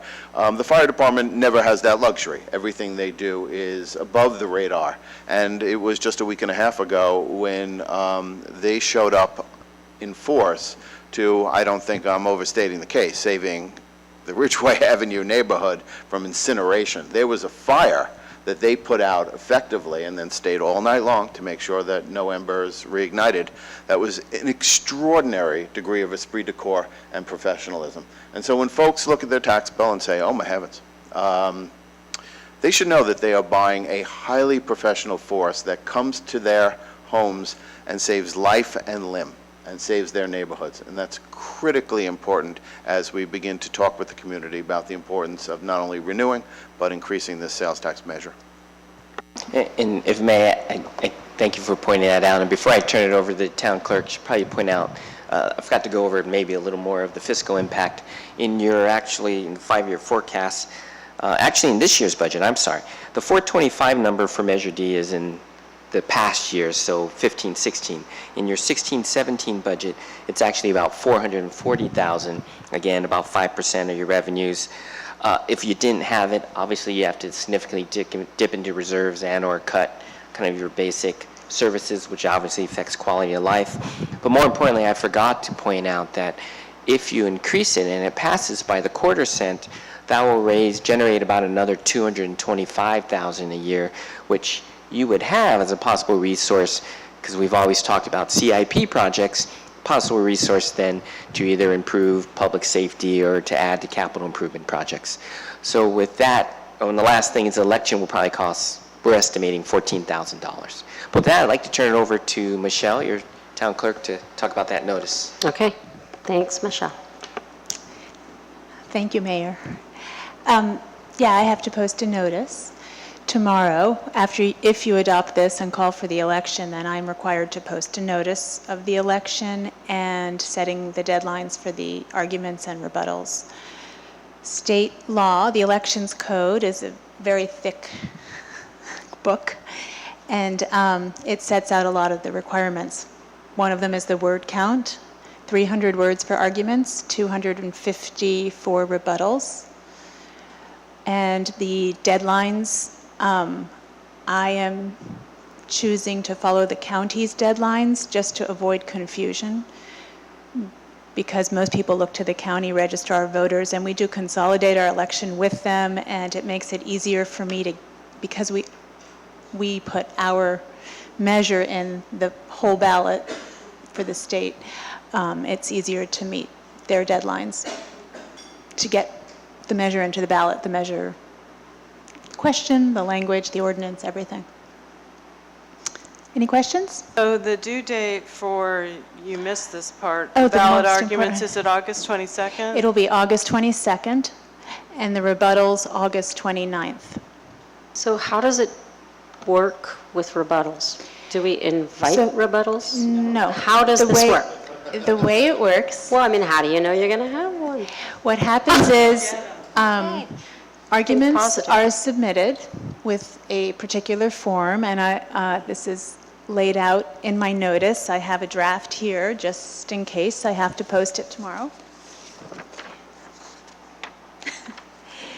And once you have submitted arguments to me, if I get more than one argument for and one argument against, I will select arguments based on state law that lays out, first I would, So I think you're kind of confusing me. Okay. So the What do you first thing whisper? is, the ballot arguments, which Peter and I are going to do, are due to you on Okay. August 22nd. So you would be So doing the then ballot if- argument for.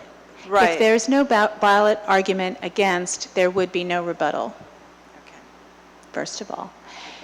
If there is a ballot argument submitted to me against the measure, then I would forward a copy of that to you, and I would forward a copy of your argument to the people who submit the argument against, with a notice that they could submit a rebuttal and to each side. Okay, so you gave a date, August 22nd, for the ballot arguments that Peter, Mm-hmm. August 29th for the rebuttals. So if Joe out there decides to do an argument against, they would have to submit that on August 22nd, and then Peter and I would have to submit to you a rebuttal by August 29th, correct? Correct.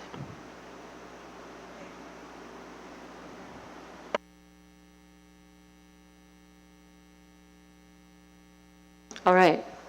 So what do we do now? Well, I think you should see if there's public comment, but I don't see anyone. I still don't see any public. Is there anything else that people would like to say up here? Just had a couple questions. So we don't need a second reading of this, right? Okay. And Garrett, I thank you for having the foresight to make the findings that you did. That's, appreciate that. Thank the town attorney. We can get that. And, well, thank you, Janet, for thinking a couple steps ahead. And I also want to just thank the fire department, too. The fire broke out right next door to my house, my duplex, and it was amazing to see the response that the firemen did, and they really contained it just to the house, and I'm just feeling extremely, extremely grateful. And, I guess if people say, well, what's, gee, these firemen are awfully expensive, I can only imagine the expense of not having them in that circumstance. So it'll be an interesting election season. I hope that we don't get totally overlooked with all the other big ballot measures. Actually, I heard there's a big one on the. Yeah, one quick question. This election is not considered a general election, you said? because no one's running for office. Oh, you mean? There's no council members yourself within running for Fairfax office. running. Nobody Got it. important like Sure. Fairfax council members, yeah. Just presidents or clerks, yeah. Senators. Yeah, senators, yeah, who cares? So can I make a Okay. motion? Yes, you may. I'd like to adopt a resolution calling for a municipal election to be held on November 8th, 2016, for the purpose of submitting to voters a general tax measure to continue a retail transactions and use tax for an additional period of 10 years, and increasing the rate of said tax from 0.5% to 0.75%, requesting the Marin County Board of Supervisors to consolidate said election with the general election to be conducted on that date, requesting election services of the county, and setting rules for arguments and rebuttals for and against said measure. Okay, is there a second? Second. Okay, motion Kohler, second Weinzoff. All those in favor? Aye. Aye. So passes unanimously. All right, thank you. So moving on to item 14 on the agenda, and that is the subject is adoption of resolution rejecting all bids for the Bike Spine project for the construction of a Class 1 bike lane from Glen Drive to White Hill Middle School's athletic field, Lefty Gomez, along Sir Francis Drake Boulevard. And Garrett, could you give us a Yes, report? that was the supplemental report we issued once we opened the bids, and as background, we opened the bids on Friday, July 8th for the completion of the Bike Spine project. We only received one bid. It was a little under $350,000 from Gelati Construction, and per bid regulations, the town must either award to the lowest responsible bidder or reject all bids. We did advertise it for about 2 weeks. We had a requirement in there that indicated the project needed to be substantially complete. In other words, the children could actually use the bike lane while they're still finishing up, but they could use the bike lane prior to when school started. And so in terms of our analysis, the actually traffic engineer's analysis was that their estimate was $225,000. The one bid we received is $125,000, or over 55% higher than what the estimate is. Part of it is our transportation traffic engineers kind of indicated they've seen in these situations when you bid late in the year, they've only been receiving maybe 1 or 2 bids, much higher than the engineer's estimate. And part of that really has to do with supply and demand.